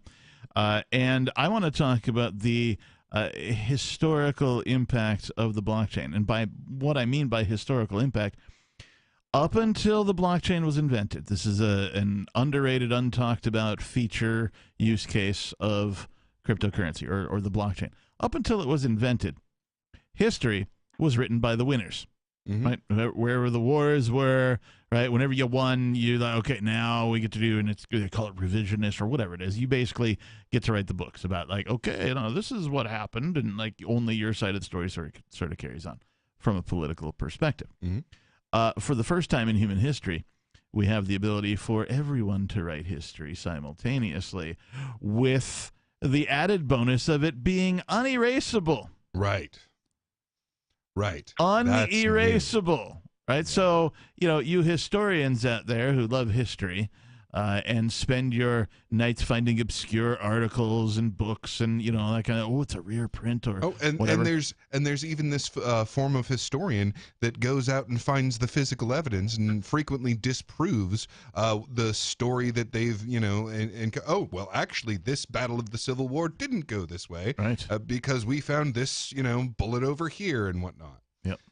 And that will all be completely unnecessary for whatever we decide to encode into these distributed blockchains. Yeah. And so, and it'll be like, kind of like Wikipedia, but on an individual basis, where you can just add whatever, right? History can now be written by individuals, and every side of the story, if you will, can be permanent, so that future generations of humans can get the full picture and not just one, tiny slice by, selected winners of wars. Right. And that in and of itself, I think, is going to change humanity. Well, what you're talking about is history being written by the winners. No, we're talking about the other thing. No. But I'm talking about previously. Oh, yeah, yes, yeah. Up to history this point, was written by winners, yes. Please give me a second, all right? Yeah. The original base of the word, his story, that goes back to Jesus. No. That's when they changed the clock. That's why it's now 2123 or whatever the fuck it is. BC or AD. Yeah. All right. That has nothing to do with the word history. Oh my God! It comes from Histoire. It's French. If you break it down in Latin, it's not Jesus' story, Major. Fucking word. However, Jesus is the what year it is. So throughout human history, right, they have and exactly BC, right? Anno Domini. Throughout human history, they have always accounted for time by whose reign it is in the first year of the rule of Midas II or whatever, right? So the year 2023 of the reign of the one king. That's what that is. It is of the year of the reign of that king. That one king being Jesus Christ, which is why slavery ended. Is like, wait a second, we've all agreed there's only one king and it's Jesus Christ, so you can't reign over other men. You can't own another man. Wouldn't it be nice if we could bring that to fruition? Major? Well, that was the original intention, wasn't it? Right. But that's not where the word history comes from. Well, I would beg to differ with you, but that's probably a conversation for another bottle. Well, fair enough. Hey, Major, thank you for the call. We appreciate you. Let's go back over here to this fucking guy. Hey, Captain. Oh, it's fucking Ricky. It is. Commonwealth, no doubt. Yeah. Yeah. Yeah, well, you're back on the show. So I got a question for you, Ricky. Certainly. How did you even notice the difference when New Yorkers showed up? Like, Pennsylvania has fucking Philadelphia in it. I mean, seriously, that place. Got like their own universe over there in Philly. Yeah, that's what New York is like, man. Okay, so there's upstate New York. That's a small example of PA. Right, so like there's upstate New York, and that's, I mean, it's the same kind of country that New Hampshire is for the most part. Yep. Well, no, I don't have a problem with upstate New York, really. That's not an issue. It's the New York City fucking people. These are the ones that infiltrated the townships like that. It was an evil plan. Yeah, this is all over the internet and shit. You can see documented history. They did this. It was a big problem. I don't know if that ever happened anywhere else, but it happened here. I don't know, about 20 years ago or so. Well, you know, I'll tell you what it is, man. Missionaries from a cult. So it's the cult of statism. Now, you have yourself been infected by a version of this. It's just a less deadly version of the cult of the state. But why go to a decent place like PA and try to take it over? That's like evil. Because you were ripe for it. I mean, why? look. Because we're deep. No, they just fucking came. I mean, you got a friend in Pennsylvania, true, but they just fucking came. I mean, there was always dislike for New Yorkers since I was a kid. Wait. So what you're telling me is that Pennsylvania selected a poor slogan, is what you're telling me. What's the slogan in New Hampshire? Oh, yeah, that's a live free or die free, isn't it? Live free or die. There's more to that, but that's what's on the license plate. Well, one thing I'll say, in all honesty, on another topic, I mean, this came up like today, you know? I mean, tonight, actually, on another program. No, it was a while back where I described what I am. I mean, in all honesty, if you not only look at me back throughout 2017, but pretty much since I came back, the Confederate Democrat, no, he's not a libertarian, but I know the one night Ian was talking to me, asking me questions. He remembers me for years ago. I mean, I'm very close to a libertarian. I'm not, but I'm closer to that. Yeah, like I said, you have been infected with a less deadly form, a less virulent form, if you will, of statism. Your particular form of statism. Yes, you are. You're Confederate. Confederacy is a form of state. What is it? Confederacy is just another form of state. How do you figure that? In the same way that I figure that monarchy is another form of statism. Okay, so you want no government at all? That's correct. Okay, I want to govern my own life, my own self. Okay, so you're an anarchist. Sure. Okay, well, feel free to do that. Depending on which kind you mean, because there's plenty of people that call themselves anarchists that are, Marxists. Yeah, so voluntarist is probably a better term. Anarchists have the total right to be anarchists. Now, see, here's my reason. No, they don't. No, they don't. The anarchists don't have right to be anarchists. Free men do not have the right to be free, because if you try, men in costumes with guns and shiny things pinned to their chest will come for you. Well, we have the right, but not the power. Captain, in defense of what I'm saying, I don't want anything like the federal government or anything like that. Are you kidding me? Do you know what a confederacy is? Yes. Right. It is one step down from a federation. Do you know what the United States of America, the federal government is? It is a federation. I would like to see it like it was when Jefferson was president, because at that it'd time, be a step in the right direction, but it would grow to exactly this size. And the federal government was basically optional. That would be fine. Yeah, and look what happened. Well, unfortunately, Jefferson can't be president and live forever. Yeah, unfortunately, Jefferson can't be president and live forever. Also, it's his fault. This is absolutely 100% his fault just as much as anyone else's. He had no right to make the Louisiana Purchase. And what did he do? He acted beyond the powers that he himself had insisted on for the president. And guess what? Everyone after him did too. So let me ask you this. So if he himself had just stuck to his own Jeffersonian ideals, then we wouldn't have gone down the course. The government always goes down, Ricky. A confederacy will always devolve into tyranny because that's what a monopoly does. Well, let me ask you one question. Well, let's talk about the Louisiana Purchase. Now, let's say that didn't happen. We just dealt with what we had with the colonies and all that stuff then. Do you think that would have prevented something like the Civil War? Yes, absolutely. In what sense?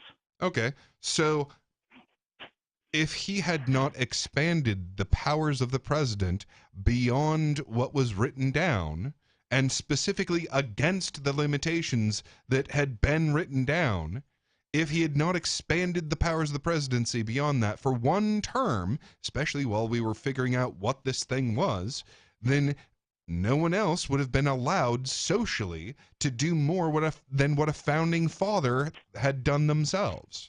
And that would have at least made this fucking thing take longer. And the fact that there was the ability for some person to go, I'm just going to expand this thing and like write it down and like, make it happen, just proves the fact that the system is faulty. Yeah.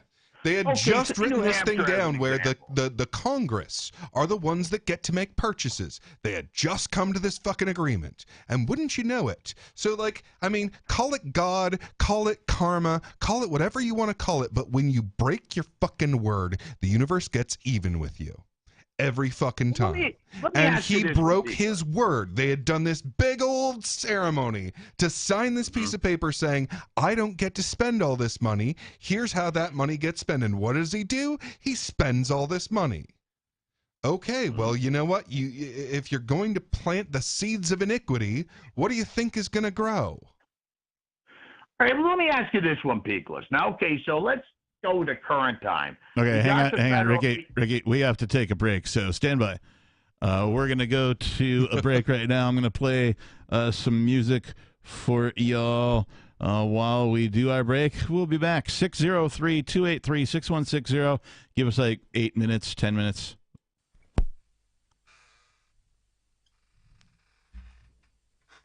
This is Beard Talk Live.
Yes. Beard Talk Live resumes. So, when I was doing the band thing, right, and when I was in bands and we would have our rehearsals or whatever, we would run through our set list and then take a break and then run through our set list again for whatever, the next show was or whatever. And we would call that our union break. Now, as a philosophical anarchist, I don't know. I don't want to call it union break when we take one. There's got to be a better term for what's the more. I'm fine with it. What's the more voluntary term for union unions break? Are totally voluntarist, unless they get the state enforcing all of their union shit, which they do. Well, they do now, but they did. Look, the reason unions formed was in response to the corporations. That is true. Like, the corporations were these companies that had taken powers from the state and were fucking everyone, because that's what happens. That's what you do with powers you get from the state. Yeah. And so unions formed as this way of standing up to that, which worked for a really long time. Like, they tried to stamp it down, and it didn't stamp down. So they incorporated it. Before we go on, I want to say a couple of things. Number one, if you want to call, the telephone number 603-283-6160. I'm the Reverend Captain Kickass. Who are you? Beakless Mountaineer. We are bearded fellows. Show's called Beard Talk Live. I wanted to say about the break music, Sepultura. This album, Chaos AD, has a very rebellious yet freedom sort of minded bend to it. The track listing, number 1, Refuse, Resist. I'm like, yep, that's pretty good. Territory, track 2. Slave New World, track 3. I like that because it's a play on words, right? Mm-hmm. It's not a Brave New World, it's a Slave New World. Yeah, not the Aldous Huxley book. Propaganda, Nomad, Biotech is Godzilla. I mean, the list goes on. Do you know Aldous Huxley also wrote a book on mescaline? Wait, he wrote a book about mescaline, or he wrote a book while he was on mescaline? Both. Are they the same book? Yes. Ah, okay. Yeah, it was called The Doors of Perception. Would that be like writing a book about acid while tripping on acid? And I'll bet. It'd be called something like The Acid Vision or something. Well, edit sober, write drunk, right? It's true that literary people generally have alcohol problems. Or develop frequently. Them, or develop them, at least. Yeah. Disproportionately. Yeah. Not all of them, obviously. Yeah, tough to tell which one's the chicken and which one's the egg, though. Yeah. Like, is it the being a writer that you have to compensate by drinking alcohol, or is it the drinking alcohol and then having, emotional outbursts? Oh, it causes that the you writing. Need to, focus those emotional outbursts into creative endeavors. Yeah, I don't know. Can you imagine being like an ancient dude, with like quill and fucking, an actual feather, right? And a bottle of ink, and you're writing all in cursive and shit. Yeah. There's some young listener out there going, "What the fuck's cursive?" They don't teach that shit. Yeah, there's this pretty decent bit that Joe Rogan does. So what he expects the founding fathers to say is, "You mean you didn't write any new shit? Dude, I wrote that with a feather." Yeah. So yeah, you think like someone went out and plucked this thing out of a bird, and then this thing that they plucked out of a bird, they whittled with a knife, and that is what wrote the contract that you were expected to perform to. Yeah. Not that happens. Can you imagine being like a quill pen maker? Oh yeah, like back in the day when production was high. Yeah, right? It turns out like you gotta breed your own birds for their ideal quills. Yeah, I wonder if birds get bad reputations for being violent like dogs do. They don't, because people don't keep like, the neighbor next door to here doesn't have a peacock, right? You know what I mean? Like, people don't keep birds as a common household pet of that size. At least. Now I want to have a junkyard that I get protected by geese. I heard Dave got an ostrich yesterday. Yeah? I didn't. No, I didn't hear that at all. I'm just making shit up because that doesn't happen, right? I did, however, see Maybe it recently. No, seriously, I would totally protect my junkyard with geese. Those suckers are mean and like way too sure of themselves. Like a horse, and they'll like try and freak it out. It's like, oh, you're a bull. I will try to scare you. And sometimes it works. I like the ostrich because they're huge. You know, for a bird, you know, like ridiculous. Yeah. Absolutely ridiculous. In case you're wondering how dinosaurs worked, there you go. Children always want to ride on them. And it's, yeah. If you go to like a zoo or they're like, oh, put me on one. Right? Like, no, don't ever say goodbye to your kid. Dear parents, don't ever put your children on an ostrich. That's all I ask. I don't ask too much. If you now rhinos, on the other hand, go nuts. You know, Republicans throw a saddle on there. What? Republicans in name only? No. Rhinos? No, like rhinos. RHINO. Yeah. You know, unicorns. As imagined by an elephant. The elephant unicorn. That is the rhinoceros. It's true. Huh. Yeah. Never thought of that. The elephant unicorn. Unicorns are real. You heard it here on Beard Talk Live. Oh my God. Cryptocurrency, man. Here we are. Like I'm so still hanging on, man. I'm so excited to be alive in the time of cryptocurrency. There's this absolutely stupid number of things that is supposed to happen in June. Like with the entire monetary system, we're just on the edge of the eye of the storm is where we're at. These banks keep falling, and they're just like little blips on newsreels, and like everyone's like, they did, but they saved them. Oh, I see. Yeah. The debt ceiling is supposed to force a default in theory.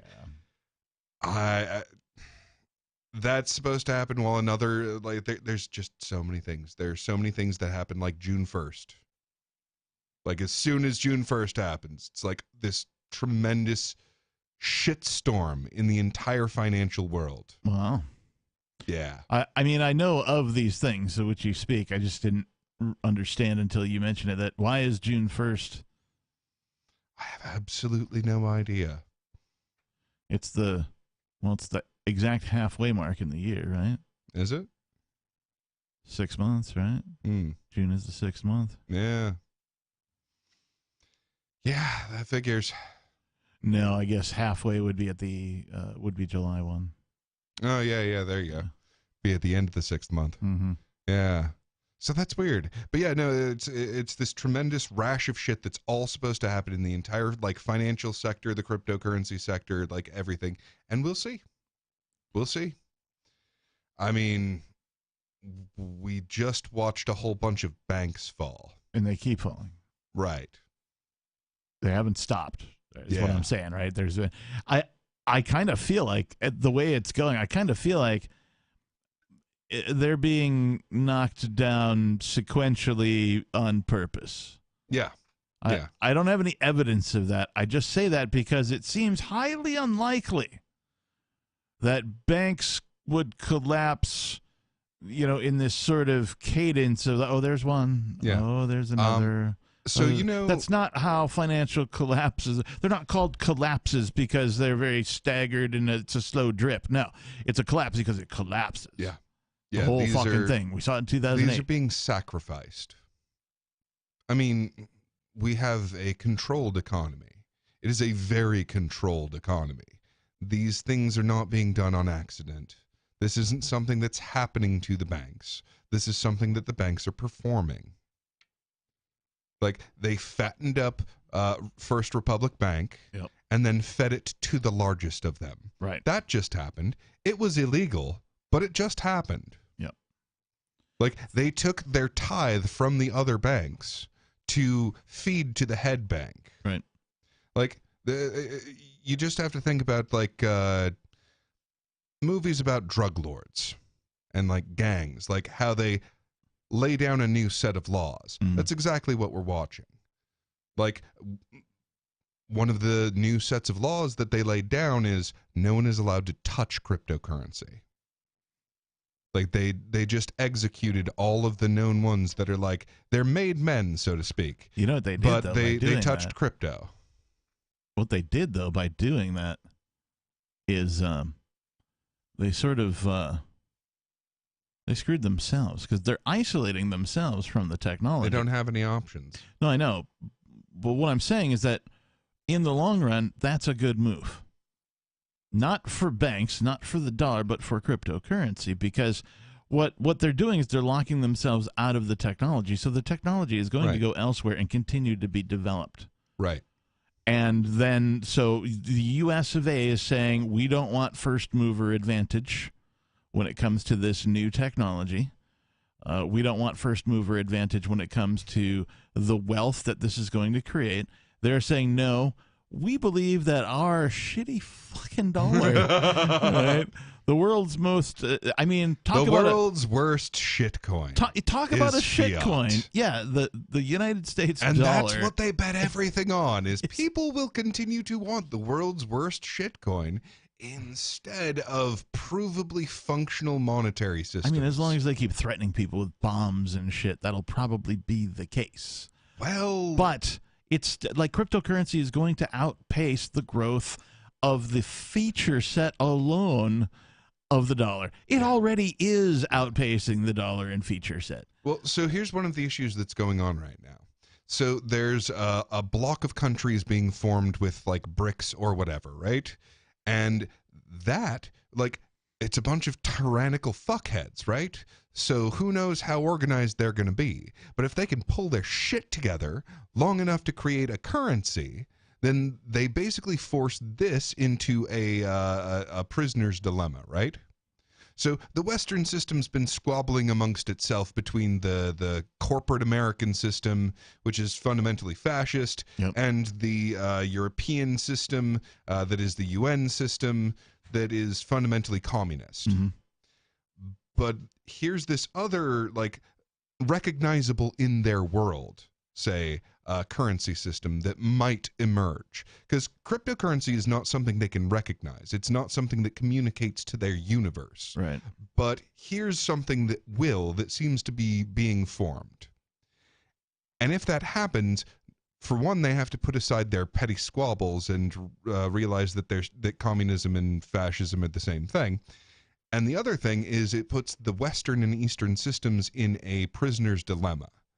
Because if both of them choose cryptocurrency, then they can both succeed. If neither of them choose cryptocurrency, then, well, this goes on for a much longer period of time. But they get duked out amongst themselves and then both lose. It would be like... Man, but if either of them picks cryptocurrency, so if BRICS picks cryptocurrency, then the Fed basically has to integrate it, or else they will lose their position as the currency of the world. This would be sort of the equivalent of, God, I don't even have a good analogy. I was trying to think of, like, the newspapers, like not... getting a website when the internet first came along, right? They suffered. Yeah. The newspapers that did get a website did better. They all sort of came down when Craigslist came about, of course. But I don't have a good analogy. It's okay, like so it's like why would you lock yourself out of probably the greatest financial technology humankind has ever seen? Because it empowers the people. Because it's a distributed system. It's really that simple. Their whole universe, the actual individual human beings making these decisions, their whole universe is centralizing power on themselves. So they cannot stomach to give any part of that away, even if it makes them infinitely more wealthy. Which, of course, it does in short order. Yeah, that's why I can't, I would think the greed factor would kick in at some point.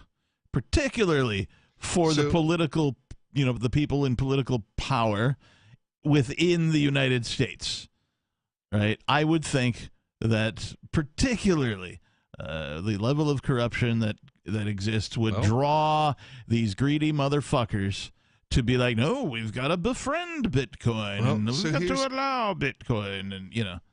Well, part of it is there's plenty of them that literally can't see that it's inevitably superior technology. I mean, how long do we have to fucking broadcast for it to be known? Fuck. Well, and that's the thing. They're like, okay, I'm going to play my odds at retaining control over the world. And their odds are like nothing, but they're playing them anyway. They're going to attempt to retain the power to print infinite wealth. Yeah. Even, at all of the current costs, plus the fact that it's unlikely to occur. Even knowing that it is an unknown variable, they're going to play the odds to try and maintain perfect control over everything. Yeah, sadly. That's what they're pushing for. Sadly, and they're going to kill people, this is what you will see within the next decade. It will either be a central bank digital currency that maintains a large enough market share of the earth to control everything, or it will be a cryptocurrency system that empowers a distributed network of human beings. I like option 2. Yeah. Well, it's also way more likely, but yeah. they're not. But they don't believe that. Okay, so they're going to do it the hard way. Yeah, it feels like, I don't know, man. I can't think of it's like, VHS and beta, right? When that thing was, raging, like, which is going to win? And then it'd be like government not only choosing beta,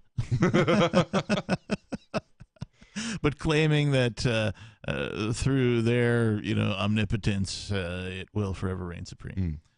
So the analogy that I've been thinking of recently is like this. So there was that moment, like you described, when the companies that existed in meat space decided to get a website, right? Yep. Okay, so that was one level of the advancement of technology. Yep. A different level of advancement of technology was when you had internet native businesses, right? Internet only businesses, right? Yeah. Right. Or at least began only on the internet. Right. So thus far, we have been using money on the internet. Yes. And that's like when you had businesses that had a website. Now, we have just invented internet money. Oh, it's the internet of money. Right. Right. So, and this is a common thing that Andreas Antonopoulos has corrected me on. And that is to say that I refer to it when in casual conversation as it's magic internet money, but it's not. It is, in that, yes, you can use cryptocurrency as magic internet money. That it has the ability to do that, but that's not all that it does by any stretch of the imagination. It is money internet technology. Yeah, it is the internet of money, and that is to say, the amount that the internet changed humankind, right, is the amount that cryptocurrency will change finances. Yeah. This doesn't just money the internet. This internet's money. Yes. Right. Yes. So for the first time in human history, our system of value will be globally interchangeable. Yeah, math has solved the problem of the language of exchange. Yeah. And that is so beautiful, man. Like, it's poetic. It's like it's money for enemies. It's amazing. Your very competition and your sworn enemies will now profit you. They will benefit you. And that will happen for everyone. And everyone can just choose what they like and experience that. Yeah. Yeah, so here's some fun shit to look out for. So we have cryptocurrency and artificial intelligence and 3D computers, or sorry, 3D printers, I mean. Right. And soon we will have cheap 3D printers for circuitry. Right. Now, once you have cheap 3D printers for circuitry, and AI technology, then you can start creating replicable robots for all of your tasks. Right.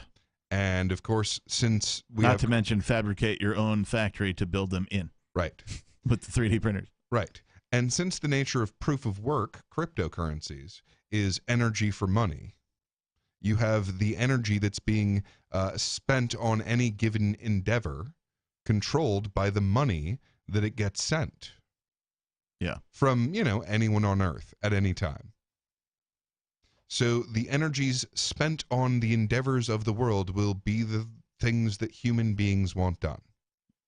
So all of these extraordinary endeavors are about to be just as free as the air. Like, I don't have to worry about, did I make enough money at my 9-to-5 to afford air? Why? Because it's just there. Right. And there is this tremendous amount of stuff that is about to become so cheap that we can't charge for it. Right. Yeah. Yeah. Oh, and it's all going to be done voluntarily without any violence. Yeah. Yeah. Weird. Yeah. Neat. And you know what will keep us from doing that? Asking permission. Yeah. If we ask permission to create a livable world, we will be denied, and they'll make us fill out paperwork until we literally starve to death. Yeah. Death by bureaucracy. Yeah. Or just don't ask permission. Transact. Yeah. Yeah, there is no need to ask permission, right? Yeah. Even on an individual basis, right? You are free to transact as you see fit. Yeah. And like in the culture out here, that word is used differently than in the culture that I left when I moved here to New Hampshire, right? I use that word far more often. I'm like, hey, we should transact, right? If I owe a guy some money, or if I'm selling a thing, or if I forgot to pay a guy or something, you know what I mean? Hey, we should transact. Like, I don't say, hey, man, I still owe you some money. Here's 10. I don't reach into my wallet and grab cash. At least within the crypto community, we should transact, and then we do a little QR code thing on the phone, and it's done. Yeah. Boom.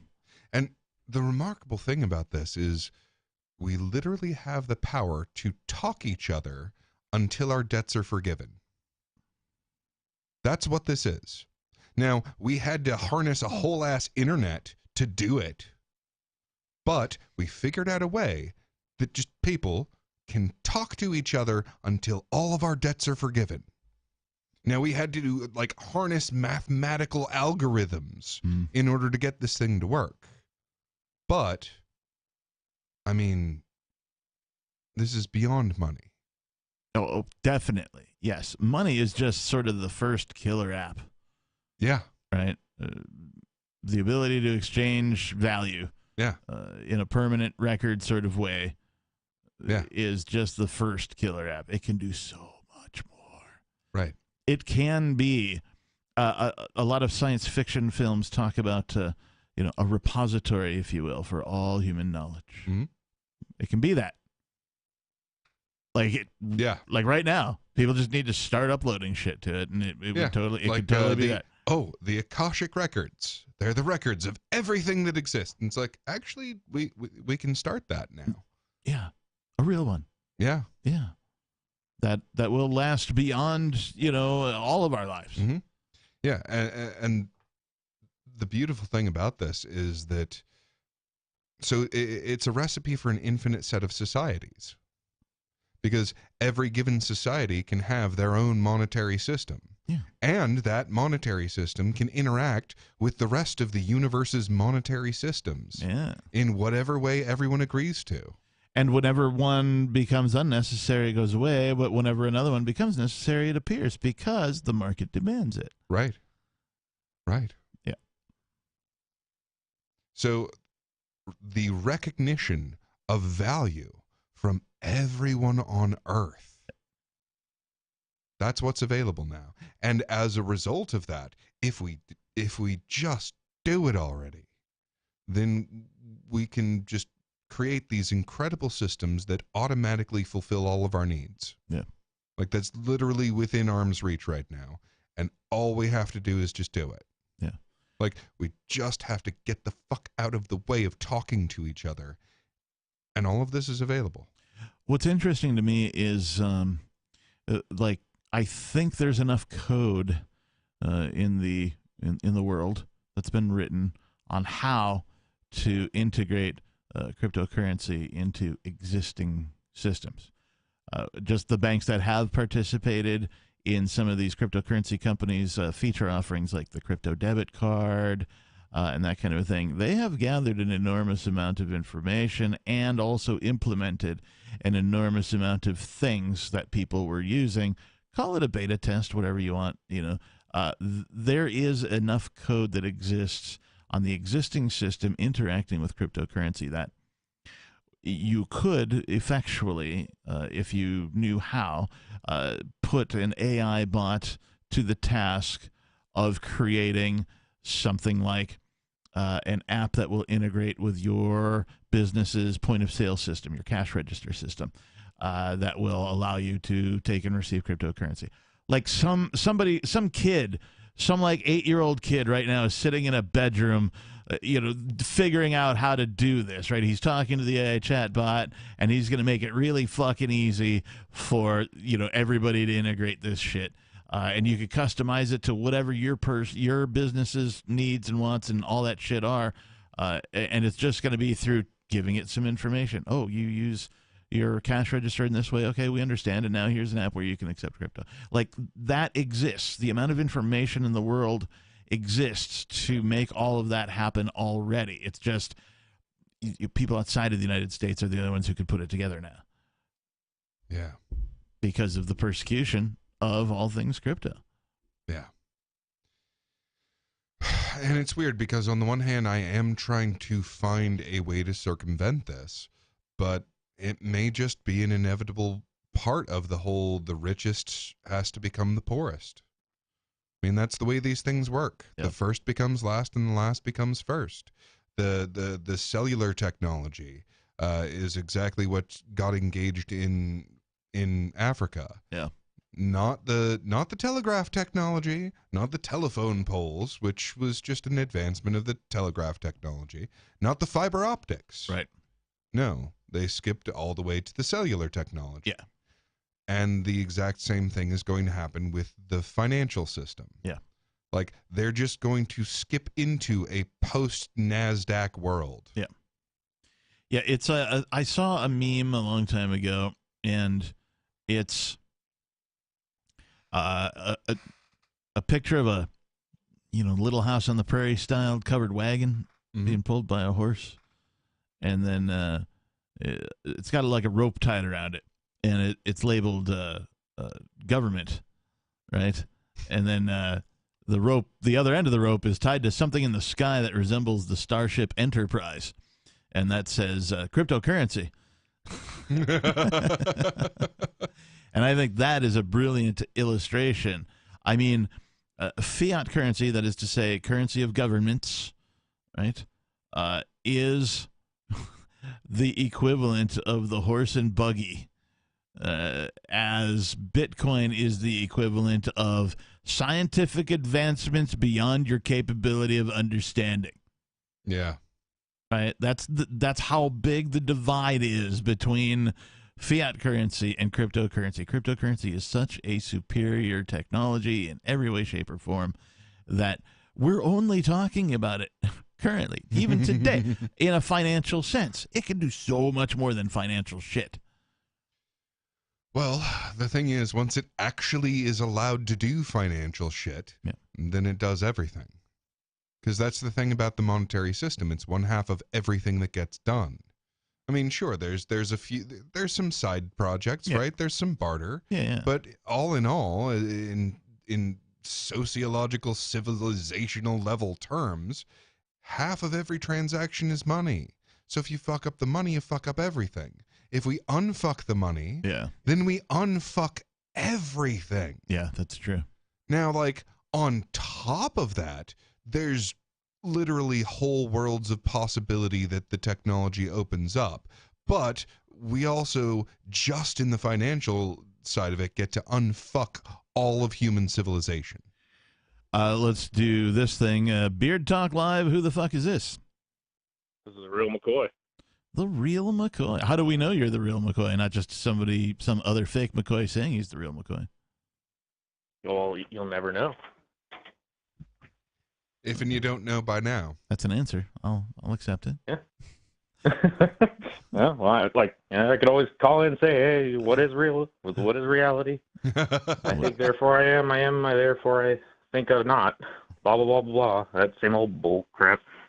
But anyways, I called in because thought occurred to me that I needed to ask the captain about episode way back. I think episode 26. Yeah. During your breaks, you like to play music, metal music. What was that band? You did not credit them, and that irritated me because they were fucking good. Holy shit. Okay. Was it? So I can't remember what episode it was. I should have made a note of it. Yeah, you should. Was it? Yeah. It sounded very metal and industrial. Oh, well, that will definitely pick it out from anything that the captain would ever play. Metal and right? So was it Godflesh? No. How many episodes ago? I think it was episode 26. Yeah, that might be too far back for me to rightly recall. Yeah, oh my god, it was so good. I loved it. Was it the break music or the outro? It was the break music. So we usually let that play for a while. Oh yeah. You should credit more artists after you guys get from break. Yeah, we probably should. That's a good idea, McCoy. And by we, you probably should. Yeah, okay, I should, yeah. I'm a forgetful guy sometimes, though. I'll try to do a thing and be like, oh, yeah, I forgot. But yeah, I'm wondering if it was Godflesh, though, because that's the only thing that came to my mind. Well, if you're saying it was metal and industrial, the only band I can think of that I really, really enjoy that fits that is a band called Fear Factory. But I don't really remember playing them for break music on the show. Doesn't mean I didn't, but that's the only one I can think of right now. But, you'll go back and listen, and when you do, you'll be like, ah, shit, it was these guys. And then you'll write it down or put it in your phone, more likely. And then the next time you call, you'll be like, hey, Captain, I got it, man. It was these fuckers. I see. I could do that. Yeah, I would have to Shazam it, though, if it pops up. Your mission, Real McCoy, should you decide to accept it. All right, was that all you were calling about? Was the music? I mean, for the most part, just metal music in general. I can. What are you listening to today? What's new? What do you like? What is new? Wow, I don't listen to anything new. It feels like. Yeah. Getting old, you. I don't know if you heard my rant about my Pandora station that I recently discovered. So I have curated stations that I invented, that are very, sort of subgenre-esque. But I discovered a canned station that Pandora just provides. And I was like, oh, this is where all the good fucking songs went, right? This particular station is called Classic Metal. Oh, yeah. So I don't know how old you are, Real McCoy, but I'm 50, and I remember a time when there was rock, but then there was also classic rock, and classic rock meant old man rock, right? Rock for the elderly. And so now was just shy of being oldies. Yeah, and so now, it's like they've just labeled it oldies metal is really what they're trying to say. They just had to use a different word, and they used classic because classic rock already exists. Why not have classic metal too? And so I'm so old that the music I enjoy is referred to apparently as classic metal. Yeah, but I love that stuff. Yeah, me too. I'm sorry, I just do. But I'm 32 years old. I'm not as old as you. Nope. But the stuff it skips generations from time to time. It passes on. Yeah. Yeah. I'm thinking of George Carlin's little bit about I'm getting older. See? Not as bad that way. I'm just getting older. Sounds like it's going to go on for a little while. No, I'm getting old. I like his bit about, the older you get, if you want to leave a place, you can just be like, yeah, I'm going to go. I'm feeling a little tired. Like, oh, okay. You know. If they don't argue with you and they just accept it, that you're old. Yeah. Yeah. So they're just like, oh, we understand. We'll see you next time, right? Yeah. Have you ever seen? Oh, so how? I'm sure you being a musician, you're very entrenched in at least the knowledge of metal music. Oh, I don't know. I'm a dumbass like everyone else, so, you know. Ah, okay. I mean, well, entrenched, like, I play heavy metal music and I listen to heavy metal music, but I'm not really a metal nerd. I'm a metal nerd about some things, but, like, my breadth isn't very wide when it comes to, what I'm nerdy about. I'm more of a connoisseur. I actually don't, like, I play the electric guitar and I play the style metal of electric guitar. But I don't really consider myself a guitarist. I consider myself a songwriter who just happens to use guitar for the purposes of songwriting. I know that's a weird and outright nerdy distinction to make, but I'm 100% self-taught on the guitar, nice. which means I did learn I took like 8 lessons from this guy who was a horrible teacher, and he basically just fed me the Mel Bay book of guitar. And I'm like, and that's like, I don't know, that's something like your music teacher in grade school feeds you, right? I'm like, really? I wanted to rock out. He wanted to teach me how to play like Wipeout, right? And I'm like, no, that's not, the original version, not any of the covers.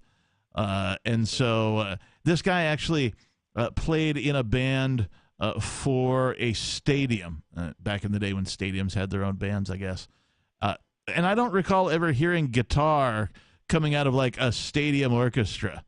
I'm like, well, that's your day gig, huh? So like, I don't think he was very good. He was a horrible teacher. So anyway, I figured out a friend of mine played guitar. He showed me like power chords and palm mutes, and showed me tablature, which is a different way of deciphering what other people play on the guitar than sheet music. It's a chart of all 6 strings on the guitar, and then a number at each fret. So and then it shows you where your fingers are supposed to be based on the number and on the fret.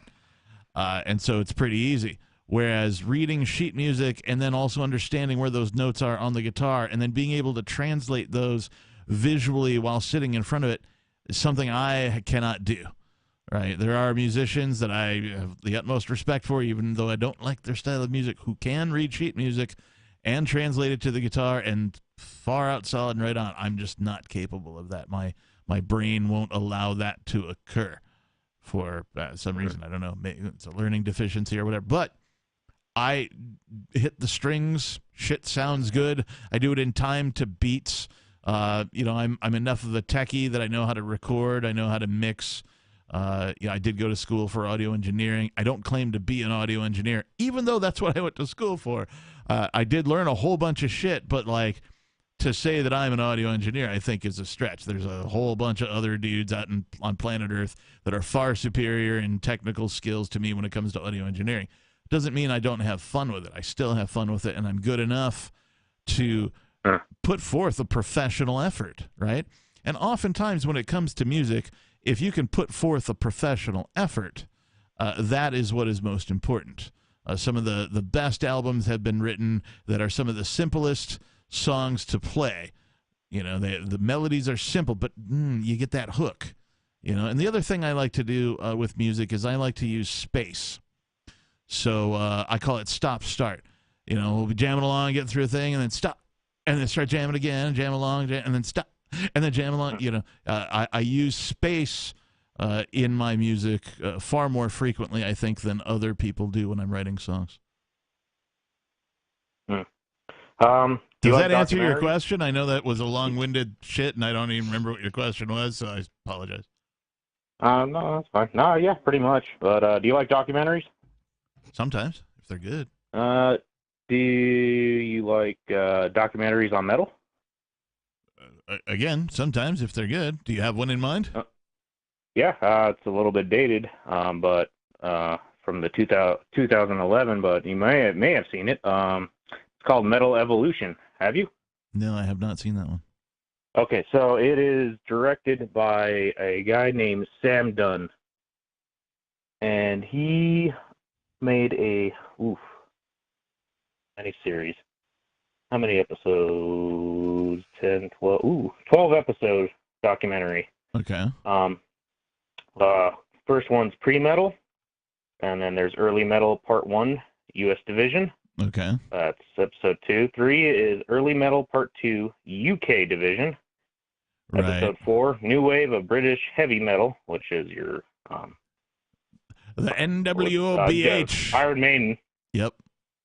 Yep, Iron Maiden, Motorhead, maybe a bunch of other things. Then they move on to episode 5, glam metal. Episode 6, thrash metal. Yeah. Episode 7, grunge. Episode 8, my generation, new metal. Episode 9, shock rock, such as Rammstein and War. Wow. Alice Cooper. Okay, all right. So, but that's not. They're so far up until you got to shock rock, everything was in chronological order. Shock rock sort of spans all of rock history, I think. Yeah, I agree with that. It gets pretty dispersal. All right, what are the next ones? My mind is just stuck on this is Spinal Tap. It goes to 11. Mine goes to 11. Yes, exactly. Episode 10 is on power metal, which is your fantasy metal. Yeah, Knights and Sorcery. Yeah, I love that. My personal favorite, and yes, maybe pretentious for liking it, and maybe think I'm a dumbass for also liking it, but progressive metal is good shit. Give me an example. Who do you listen to? That's progressive metal. Tool. There's Wait, you expect to get shit for liking Tool? Yeah. Have Seriously? you seen their fan base? What the fuck are you hanging out with? God damn. Yeah. Tool and this other band, they don't sound anything like, but Dream Theater. Right, Tool and Dream Theater. I believe they're both labeled progressive metal bands, but they suffer from the same exact problem. They're all too good. You can't have a band full of virtuosos, right? I mean, they do, and they can. They do, right? Like they already do. But if you have a band full of virtuosos, your following is going to be niche. I see. Because you need just some soldiers to sort of carry the song, and like one, maybe two virtuosos tops, right? But I've seen it fail so many times where like these guys who are, can play multiple instruments. I can drum, I can guitar, I can violin, I got a saxophone, I can play the bagpipes, I got a ukulele in my back pocket, whatever. They'll just play whatever, right? And they're good at it. Like sometimes they seek out. They're like, I am going to find the best fucking musicians ever, and then we're all gonna form a band. And when they do that, it sounds like shit. I gotta say, I am still disappointed in the Traveling Wilburys. Like seriously, supergroups. Yeah, to hear this that thing much designed, it's like, oh my god, that sounds amazing. And then you hear them, and you're like, that sounds not amazing. Yeah. What the hell happened? Yeah. But I mean, with them, as I understand it, it's all a personality thing. Like, since they don't know what their fucking direction is, because everyone's trying to go off in their own particular style, because they're all these big, powerful personalities, they don't figure out what story they're telling, and then they can't play any music. I can't tell you how much worse this show just got. There are apparently 2 Ricky NPAs on hold simultaneously. No. Like, Hold on. no. Before you kick me off here, hold on. I'm not kicking you off. That's a hell of an assumption. I know, but so the last episode of that documentary is on extreme metal. What is extreme metal? So that is your death metal, black metal, stuff that's like just harsh noise, like to pushing that to the extreme in metal music. All right, so and, you know, I have a question for you. There are some, they're not new, they're newer to me bands that I like that are, I call them thrash metal. And tell me if you've heard of any of these bands. Havok, Havok. I think I've heard you mention them before on other episodes. Okay. I'm thinking of another one. God damn it, I can't remember now. Because now I want to remember. Right. You know, the brain's not cooperating. Gamma Bomb. Gamma Bomb. Some Irish boys. Irish thrash outfit. Gamma Bomb. Nah, I have not heard of them. Do you know about math metal? Yes, but I don't know any bands. I just know the genre. Me neither, but the very existence of that genre fascinates me. Because the whole thing that I saw in rock was we got to do it faster and harder. Yeah. Faster and harder, faster and harder, faster and harder. Yeah. And then math metal More extreme. Right, yeah. plays literally faster than human beings can do things. Well, not quite literally. Because there are human beings that have to do these things. No, there are machines that human beings operate that make a thing that goes that fast. I mean, to an extent, that's all of music. We have today. rocked so hard and so fast that we outsourced rock and roll to the machines. Now, what I'm hoping is that then we're like, oh, well, I guess maybe there's more to rock and roll than rocking harder and faster. Yeah. Yeah, like the old joke about heavy metal was like, there's only so much brutal you can be. Right. Right. Like, I think we've reached peak brutal. What's next? Yeah. Yeah. Okay. And then what? Yeah. You know, or like, okay, so I adored punk rock for this huge part of my life until I realized they have no fucking solutions. None. Like, perfectly pointing out the problem. Well, I appreciate it. But okay, but it's also like punk rock and heavy metal and rock, for that matter, real rock, the rebellious stuff, serves the purpose of an emotional outlet, right? So, oh my God, yeah, I am being like, I'm kept down by the man. Well, so you go to a punk show and, do a little slam dancing, and when you leave the show, you're like, oh, I got that out of my system, and you can go back to your mundane slave-like life. Yeah. Yeah, you can. I make it sound so glamorous, don't I? Yeah, you exactly can. It's I mean, we always used to joke about Hot Topic, right? Yeah. How a corporation had captured this anti-corporate sentiment. Right. And the same is true of, go Punk mosh rock. your heart out and then go back to McDonald's. Disgusting. It's like, oh yeah, well, I'm more punk rock than that. I get drunk and ruin my life. So, ha! There's a YouTube channel I want to... That is pretty punk rock, but it's not really a solution now, is it? There's a YouTube channel I'd like to plug in. That was when I got disenchanted with punk rock. Yeah. Hang on. What were you saying? YouTube channel? There's a YouTube channel I want to bring to your attention. It's called Banger TV, and that's by the same guy that did the documentary. And he continues with his staff and whoever, and they talk about like the latest metal albums that came out and all that. Huh. Banger TV? Yeah, there you go. Banger TV. If you want to keep up to date with whatever's going on, that's where you go. Hey, man, thanks for the call. We appreciate you. Call us again. Peace. All right, no problem. Let's move on over. Beard Talk Live. Who the fuck is this? Hey, Captain, it's me, Rob, calling. Hey, me, Rob. What's going on, brother? What are you doing, man? Well, I'm just getting ready to have a shot. So. Well, sláinte. Yeah. So maybe I'll have a shot with you. But you guys were talking about age, I think. Was I? I don't remember. No, we talked about age. I'm getting older. Yes. Yeah. And so that made me think, wow, I'm almost finished up on my 6th decade, and I'm going to be getting started on my 7th decade. Yep. Wow. I mean, let that sink in for a minute. Right? Wow. Be proud, man. Bunch of people didn't make it as far as you did, man. Well, I mean, No, I you remember watch being some of these 30 and other I'm like, folks wait a that- second. So, like, I wasn't even all that conscious for the first decade. The second decade, I sucked at everything, but I did learn how to do things. And now, and then I had like a decade of being able to do stuff.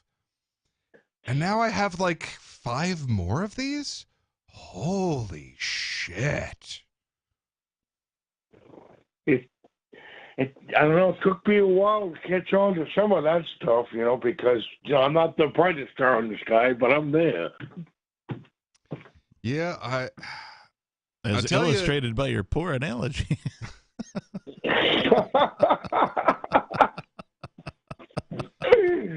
Well, Nothing but love, Rob. Rob, if a man of your age, etc., can figure out how to use cryptocurrency, right? Yeah. No one's got any goddamn excuse. Yeah. And we know that Yeah. Rob has figured it out. you Right. know? Yeah. Yeah, I know how to push send and receive. Yeah. And how to scan a QR code. People are like, what's It's that weird literally symbol scan thing? a QR code because that's so fucking difficult. It's like, what does that even mean? Well, here's what it means, listeners. Not you, Rob. You already know. You point your phone at somebody else's phone. That's the Right. reality of what you're doing. You're pointing your phone at somebody else's phone. Yep. Yeah, well, actually, right now what I'm doing is I'm having a shot of Dimebag Darrell's favorite a shot. Well, his choice of drink, Seagram 7. Yeah. Yeah. Vinny liked the Jack. No, Vinny was a Crown Royal fan. Oh, he's Canadian, eh? What's that all about? He was Michael Anthony is a Jack Daniels fan. Yeah, Lemmy. Lemmy from go ahead. I'm convinced Here's a Jack shot Daniels. for Lemmy. I'm convinced Jack Daniels bankrolled Lemmy early on in the Motorhead days. I don't have any evidence of this, Possible. but it just seems like, if that type of thing were going to happen, it would have been Lemmy. He always suggested to buy things in bulk. Lemmy was light years ahead of these warehouse marketplaces, Costco and the like. BJ's Club, no, Lemmy had him beat. He said that he remembered the time when there was no rock and roll. Think about that. Yeah, that's true. Yeah, he sort of grew up during the explosion. Yeah. Wow. Yeah. He That is a hell was of a thing. he was a World War II historian. A lot of people don't know that either. Yeah. Yeah. Lemmy was a hero, man. I'm never going to forget that guy. He made quite an impression on me. If you've ever watched if you can find a Lemmy documentary where he talks about all of that stuff, it's fascinating what he knows. Oh yeah. He calls out politicians just like it is. Yep. All of them. Yep. Nice. They're all a bunch of lying scumbags. Oh, yeah. Yeah. And they are, too. I mean, look, something's got to be twisted in you to actually want the job to tell people what to do. Yeah. It's really that simple. Either there's something that is childish or there's something that is monstrous. But either way, something's got to be twisted for you to want the job of I am greater than other men.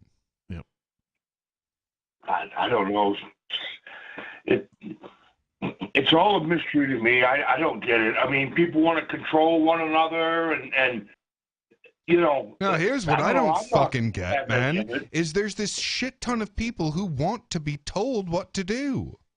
And I just don't get it. So what they're I mean, doing. I get not wanting uncertainty, but for fuck's sake. No, what government allows people to do that I think keeps them so compliant and docile is it allows them to outsource responsibility. It's a way for them to be able to make lots of money too. Right, which is why when people say like, well, I think we need to have a government. Who would feed the poor and who would build the roads? Because they're convinced that their responsibility to society is being paid via taxation instead of the truth, which is their money is being stolen from them, and it doesn't go to do all of that shit. In fact, it only goes to pay, at best, the interest payment that the thugs in charge have accumulated, which is the national debt. Well, but that's the same thing. Outsourcing responsibility is just outsourcing the decision about what is uncertain, what is unknown. And I get it. It's scary. The universe is full of uncertainty. Yeah. And you don't want to grow the fuck up and make the decision of what you're going to do about it. Like, yeah, you're not going to perceive everything perfectly. Yeah. But you're still better at it than they are. Yeah, you as an individual are going to be far better off making all of your own decisions individually as they come to you as you live your life than you are outsourcing them to an agency of violence that only creates empire and death and destruction. Yep. All we got to do now is just teach the younger generation to keep away from our government schools. You know. Well, so here's one of the things that Democratic. Like, you know, we need to press the libertarian. advantage on raising our own children. Like, we have just seen a doubling of homeschooling. That is huge. Yeah. Like, the homeschooling wasn't even fucking allowed until fairly recently. Yeah. Like, it wasn't a thing that the state would let you do. Yeah. And now people have insisted on it to the point that not only does it exist, not only was it 5%, but it doubled to 10%. Yeah. And like, people now know what the school does, which is fuck all in terms of useful training of human beings for life. Yeah. Like, that cat is out of the bag. Yeah. You know, that is no longer the pig in a poke that it used to be, where you could just trust and not know for a fact that your child's time was being totally wasted. Trust. So That's like saying, oh yeah, okay, there's code of honor in this country. No, there isn't. Well, and what there was is a reasonable, like it was reasonable to have some faith that your children were being trained for life by going to school, but that's popped. That bubble is burst. That means there's this possibility of actually training human beings to be powerful. Because if you do not need money, then you don't have to be an employee.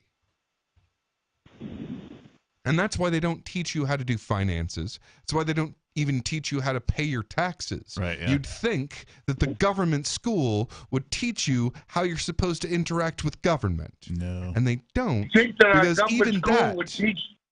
You think that our government school would teach the children about the Second Amendment rights and how to operate a firearm? that would be empowering.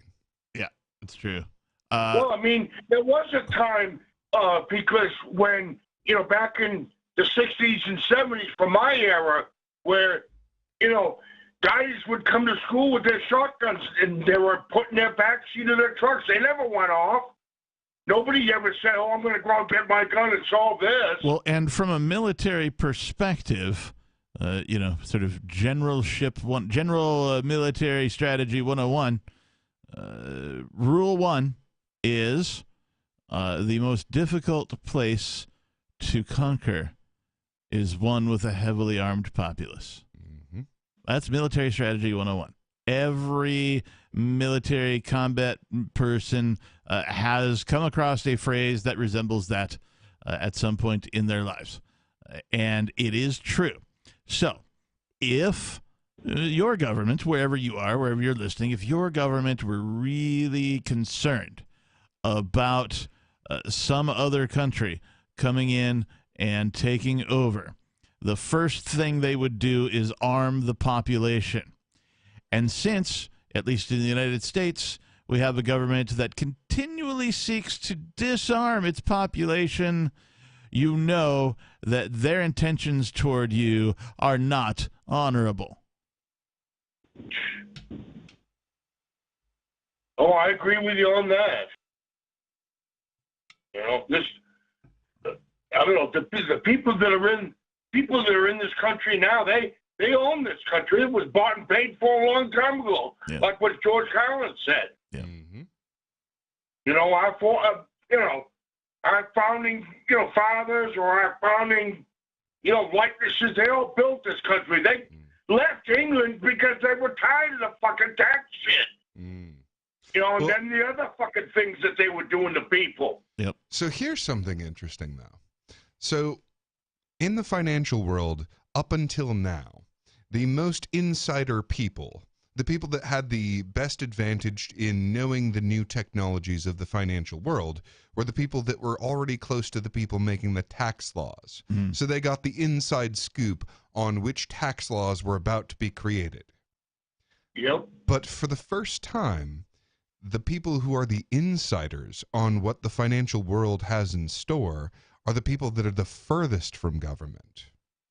And in fact, the people who are close to the tax law creators are the furthest from the new technologies emerging in the financial world. Yep. And all those people are all judges and lawyers.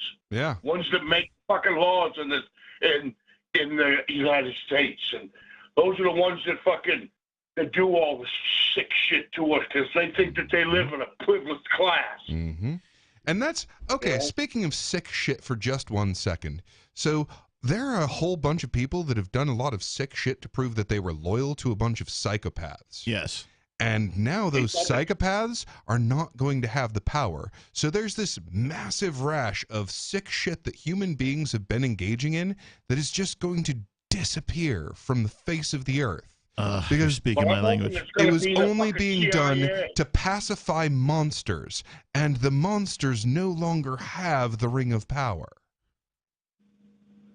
So all of this will just poof into a puff of smoke.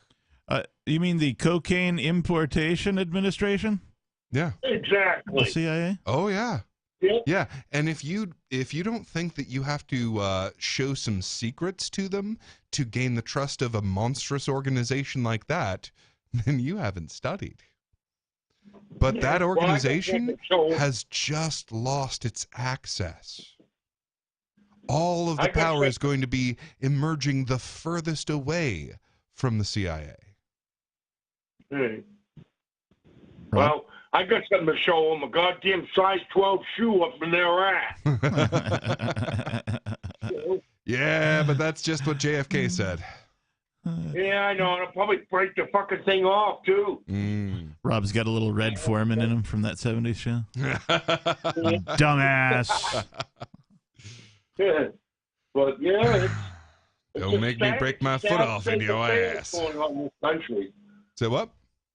I said it's a sad state of affairs going on in this country. Yeah, it's not going to get better either. I'm really getting a little irritated about the state where I live in, Well, don't look now, but it's not just in this country. No, it's not just in this state either. Yeah. There's a lot of people from Connecticut and Rhode Island and, all the yahoos and stuff like that are coming up here trying to tell me how things are going to be. Yeah. Okay. Yeah. Yeah. So here's what I honestly wonder about New Hampshire. Are the old people who literally don't know what it is going to ban cryptocurrency or allow it to be banned by the United States federal government before they get free of that monstrous disaster? It's a race. It is a race. But because the baby boomers run everything still, and we are headed for a fucking iceberg. Rob? Yep. Yeah. No. I mean, I'm on board with what Ian was talking about in Free Talk Live about secession. I mean, I'd like to see Killington secede from the Union. Yeah. Yeah, I think the breakup is inevitable. I think even if it's not, if it occurs as a result of, I don't know, like the financial collapse, okay, or if it occurs as a result of just sort of political factions, something like something akin to when the Berlin Wall fell. What was it, 1986? Mm-hmm. I think it was. At any rate, I think something akin to that could very well happen in the United States. And the United States is uniquely positioned to already be subdivided into these little tiny countries, as it was supposed to be. It's just that they all were supposed to cooperate for a few things here and there. And that, of course, turned into the largest empire the world has ever seen. So uniquely, secession is, to me, the natural or devolution even of government in this particular part of the world, I think. Yeah, no, I agree. So a lot of people that argue about the South in the Civil War are like that, it would never have adopted the end of slavery. And the thing that they don't see about that is that is a social technology. Like freedom, in the sense of ending chattel slavery, was a social technology. And the thing about technologies is they give you an edge. They give you an advantage. They make you capable of doing things that people who don't have that technology aren't capable of with the same amount of resources. So the same thing is happening. And look, either we will break up and some of us will adapt this technology, or we will break up after this technology is adapted elsewhere. And if we can break up before this technology gets adapted elsewhere, then we get to adapt it and be part of it coming into existence and not be poor for a generation. Yeah. And the fact is that will cryptocurrency make you rich? I don't know. Maybe. But if it does, everything rich. But if it does, it's certainly better to get rich by taking a risk on an unknown technology, an unproven technology, than it is to get rich, the way your ancestors did through wars and conquest and violence. It's certainly the first time in human history where that is possible. So one of the weird things about money on that were the ones that fucking created those events. Yep. The people that went and fought the war, their families didn't. The only thing they paid was their fucking lives. Yeah. That's what they paid for. Yeah, that's what I call full price. Yeah.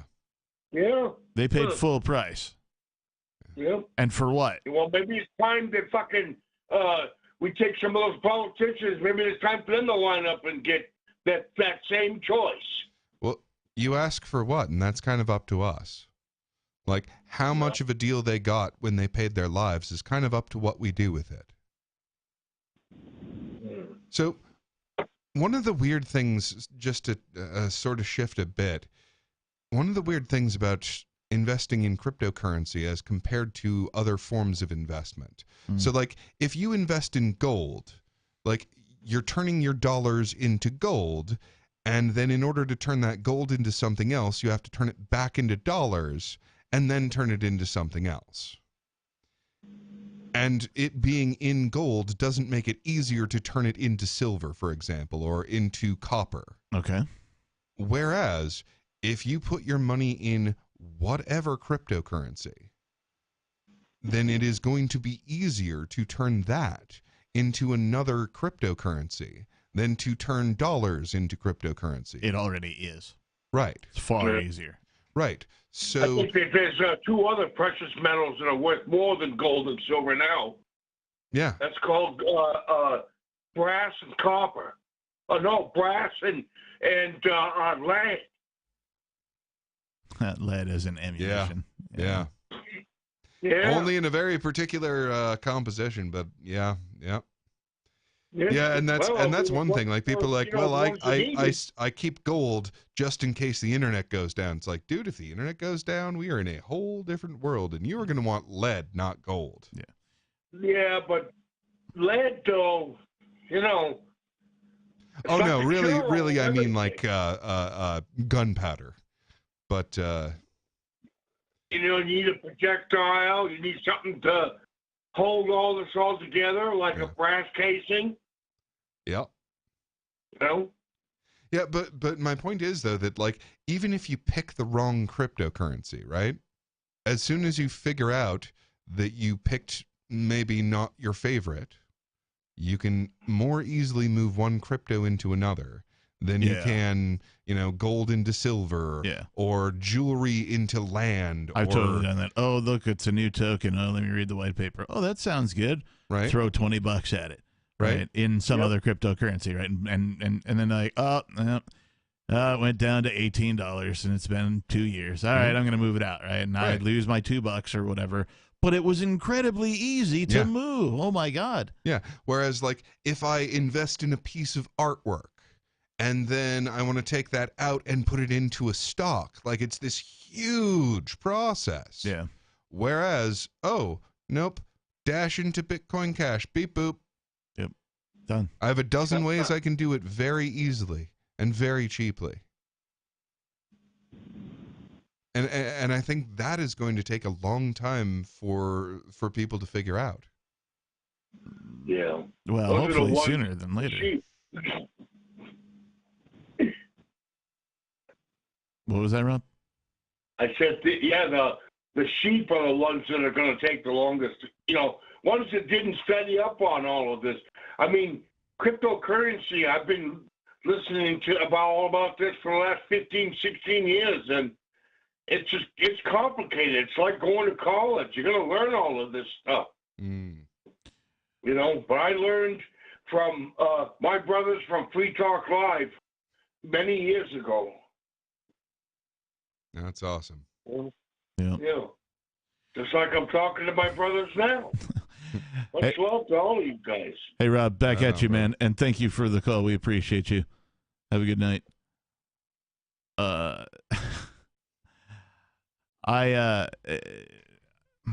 When it comes to being free, the most important part is, at least to me, when I had this, the big idea, if you will, was that I had the epiphany that in order for me to be free, everyone else also needs to be free. Yeah. And I mean, that's why I'm here. That's why I do this. That's why we're talking right now. That's why you're listening to this right now, is because I realize that I am an eleuthermaniac. I have an insatiable desire for freedom. And in order for me to obtain that, to live my dream, I must champion for others to also be free. Mm-hmm. And so, let's take a look at the world. What is the most oppressive force that has ever affected mankind? Is it religion? No. That's close, but I mean, it's that of profound. Well, religion has wielded the most oppressive force that humankind has ever created. Well, but there's a larger. But it can also exist without wielding that force. Correct, and in fact, probably should. Yeah. There is another form. Seems to be a lot kinder and gentler now that it's not wielding a monopoly on force. Yeah, and so then there's this other, this organization type that does nothing but evil because it's based on evil. Yeah. It only has violence as that's the only way it addresses anything. Yeah. Like, how do we apply violence to solve this situation? And it's strange how people will say, but look at the good things that this thing does.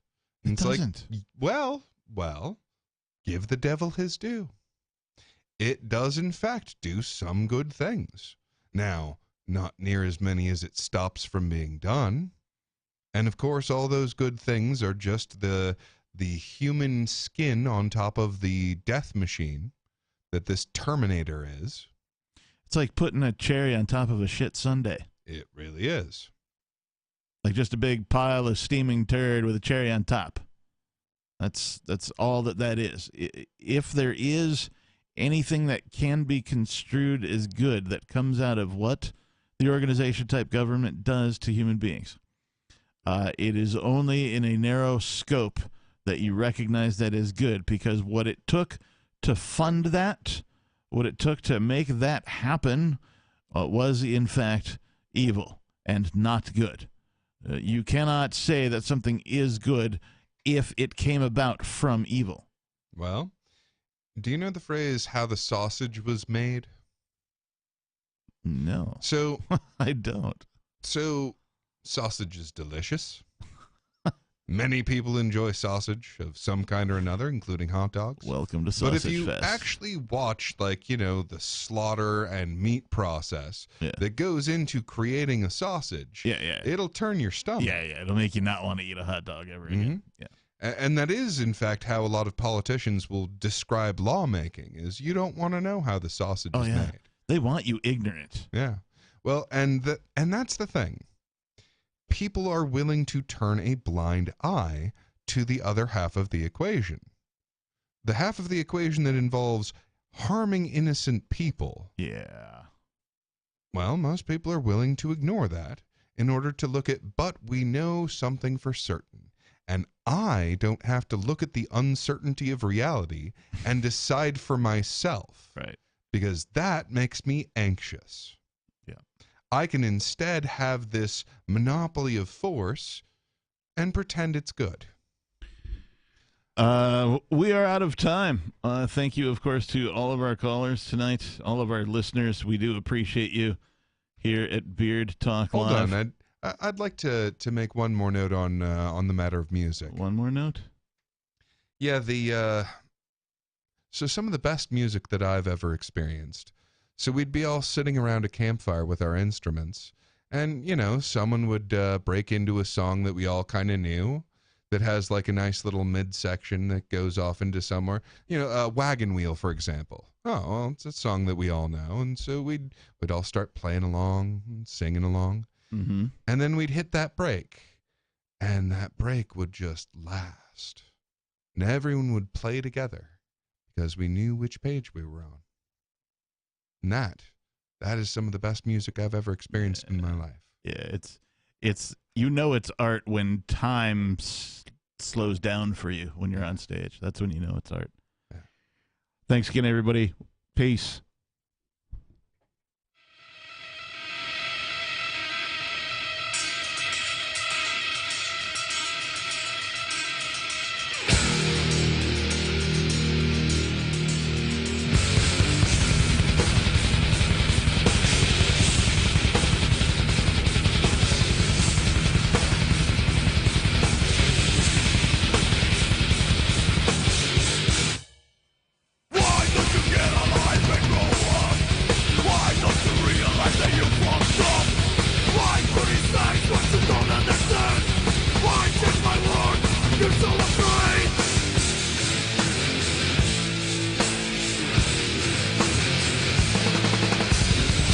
You have the right to put me down. Propaganda, I just